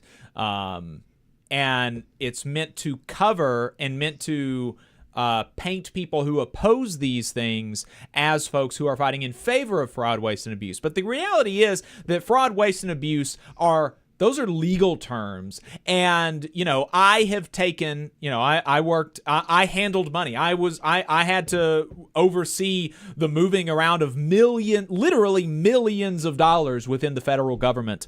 And so I had to take fiscal law classes. I had to take ethics courses. And in these fiscal law trainings and ethics courses, I saw examples of people actually committing fraud and actually being arrested for wasting the government's resources, right? And so, but you've not seen any of that. There's not been any arrests made or charges alleged or anything actually trying to hold people to account for violations of the law, because violations of the law have not happened. It's just spending that they don't like. And that's not fraud, waste, and abuse. Those are legal terms. That's not what we're seeing. And so the first clip is of Howard Lutnick basically, I think, trying to prime the pump for when the Social Security payment systems collapse. We've seen insiders from the Social Security Administration and from the Treasury get concerned about all of the cuts that we are seeing within the federal government, potentially leading to a collapse of these payment systems that have never missed a payment before. And, unlike private companies where, like Twitter, when they were doing this overhaul of Twitter or whatever, Twitter was incredibly buggy. When, who was it? Vivek Ramaswamy? Oh, no. It was the Florida Ron DeSantis. When he announced his run, people don't remember this. It's been memory hold. When he announced his run for president, he did it on a Twitter Spaces that was completely screwed up. Like, it was just completely messed up. And that was because, in large part, Elon had fired so many different people, and the system was rickety and it was falling apart. And if that happens to Twitter, it's not really a huge deal. If it happens to the United States government, people aren't able to pay their rent the next month. People aren't able to get the surgeries that they need. Planes aren't able to take people on business trips. Commerce shuts down, right? Really, really problematic things if the government starts creaking and falling apart, right? But here's Howard Lutnick trying to prepare people for when this happens and to make people think that, you shouldn't really be that concerned about it. Here he is talking about Social Security. Let's say Social Security didn't send out their checks this month. My mother-in-law, who's 94, she wouldn't call and complain. She just wouldn't. She'd think something got messed up, and she'll get it next month. Yeah. A fraudster always makes the loudest noise, screaming, yelling, and complaining. Can you believe this absolute vulture, blood-sucking leech? Do you know why Howard Lutnick, Mr. Billionaire, Secretary of the Department of the Treasury, do you know why your 94-year-old mother would not be super worried if her Social Security check didn't come in, it's because her son is a billionaire. And if she is for some reason still living paycheck to paycheck, she knows that she can borrow money from her billionaire son. Okay, most 94-year-olds on Social Security are not so lucky. And they probably, whether or not they complained, this would be a big, if you don't get your monthly check and you're living month to month, that is going to be a huge disruption that would be a direct result of the failures of the Trump administration. And he's trying to prime you for that. He's trying to prime you to be prepared for Social Security to not send out your checks some months into the future, and to prepare people who don't receive Social Security checks to see the backlash against that and think those are fraudsters. And think that those people are trying to bilk me for my money, not the billionaire running the Treasury. Absolutely, absolutely disgusting. Yeah, I don't know a single person on Social Security who could miss a month and just be okay. I really don't. Right. I mean, I know there's plenty out there who do have 401ks and pensions and other things that, supplement their Social Security, but a huge number of people rely on Social Security as their primary means of life. Like, that is literally how they keep the lights on. That's how they keep food in the refrigerator. That's how they live, is this monthly Social Security check. And to think that the average person could just skip a whole month's pay and be fine, not complain about it. Yeah, it is incredibly out of touch because, I mean, even working people who are actively in the workforce, right? And Social Security is primarily folks who are retired, folks who are disabled. But even those who are working, who have a paycheck, over 60% of those are paycheck to paycheck. Right? That's the thing. Most people are much closer to homelessness than they ever are to wealth. Right. Yeah. And Mark continues his streak in the chat of like having kind of basic like comprehension skills. And so he says, no Social Security checks, false information. We didn't say that Social Security checks have not gone out yet. We didn't say that anything. The whole lead up, the whole prep for this clip was that I think maybe he is, maybe he isn't. It was my opinion, and I said it as such, but I think that Lutnick is trying to prepare people for an event some months in the future where Social Security checks don't come as promised because of the failures of the Trump administration and the failures of the Doji experiment. And I did not say that Social Security checks have not gone out yet.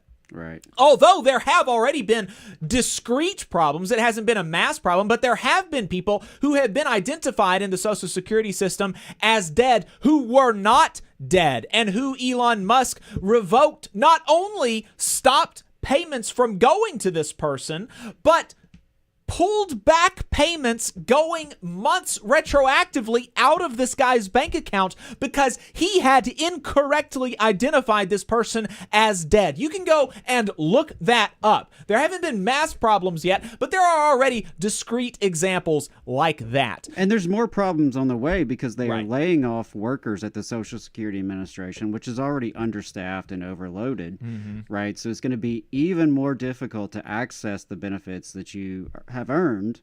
And my understanding is they are at least floating out the idea of taking away phone verification for Social Security benefits, which is going to force more people to try to make appointments at the office, which already takes a month or longer for most people to get an appointment, or use the online system. And many of the people who are trying to get these benefits simply will not be able to do that. Right, and we just talked about a lot of reasons. We just talked about last week in Southern Labor how there's there's been a long time partnership between Citizenship and Immigration Services, USCIS, and the Social Security Administration for USCIS to be able to apply for Social Security cards on behalf of authorized immigrants so that they don't have to individually go to field offices themselves. The Social Security Administration can process these applications in bulk, and it's a lot more efficient. Well, the Trump administration is stopping that, meaning that these immigrants are going to have to go to field offices individually themselves,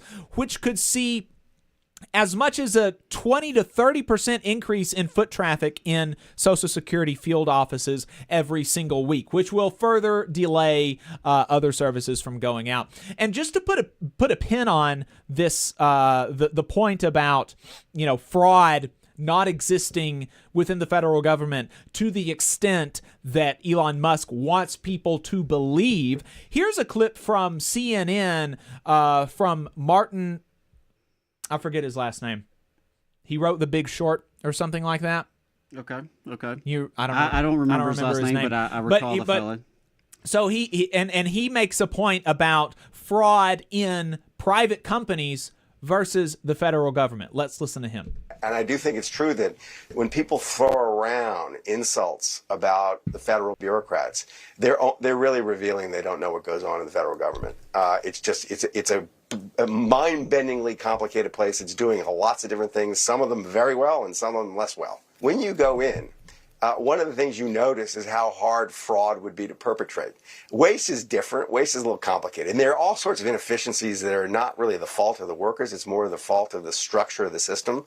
But like you can't take a federal worker to lunch and buy them a turkey sandwich. They just won't take the money. They're watched every which way, and they're just conditioned to be very, very careful about what they do financially. And like if you said to me, Michael, you got to go write a story about fraud, I would much rather go look for it in a private company. Much more likely to find it. You think it's easier to find fraud in a private company than in the civil service? Oh yeah. I mean, I worked on Wall Street, and there are, a million things happen every day in a Wall Street firm that if it happened in the civil service, it would be a scandal. The people there permanently are constantly sort of kind of jerry-rigging whatever they're doing in response to, say, effectively a lack of an under-provision of resources. They're not getting new technology when they should get new technology. It's hard to hire new people. I mean, right now, it's really interesting. It's hard to get young people, and the Doge team, the first thing they did was basically fire all the young people, all the people who'd just been hired. And so there you go. Very obviously true. And I remember the gift rule for federal employees. You can't accept, it's something like you can't accept a gift over $20 or $25 from a person outside of the federal government because of risks of fraud and stuff like that, right? And there is an NLRB attorney on Twitter that I follow, Brandon Magner, who was responding to some of the discourse about this. And he said people just fundamentally misunderstand how risk-averse most federal employees are. I had a trial scheduled out of state next week, and there were literally 4 layers of internal review required to approve my hotel. All of the slowness that we hate about the government is actually in many ways anti-fraud stuff, right? And so the idea that there's just a ridiculous amount of fraud within the federal government, not true. The board op, I don't know if y'all can hear the board op, but he's telling us that they need to tell Clarence Thomas that. But it's just so it's so far from the truth. Not true. Don't believe it. They're liars, and they want to make you think that so that you do not object when they steal money from your government. There you go. All right. That's it for us this week, folks. Appreciate everybody's time. 844-899-TVLR is the phone number if you want to leave us a voicemail. TVLR.fm/contact is also where you can leave us a written comment. I know we've got a caller on the line, but not going to be able to take them at this point. We need to go ahead and wrap up. So appreciate everybody tuning in. Adam, you have anything else? Solidarity forever, y'all. All right. See you next week.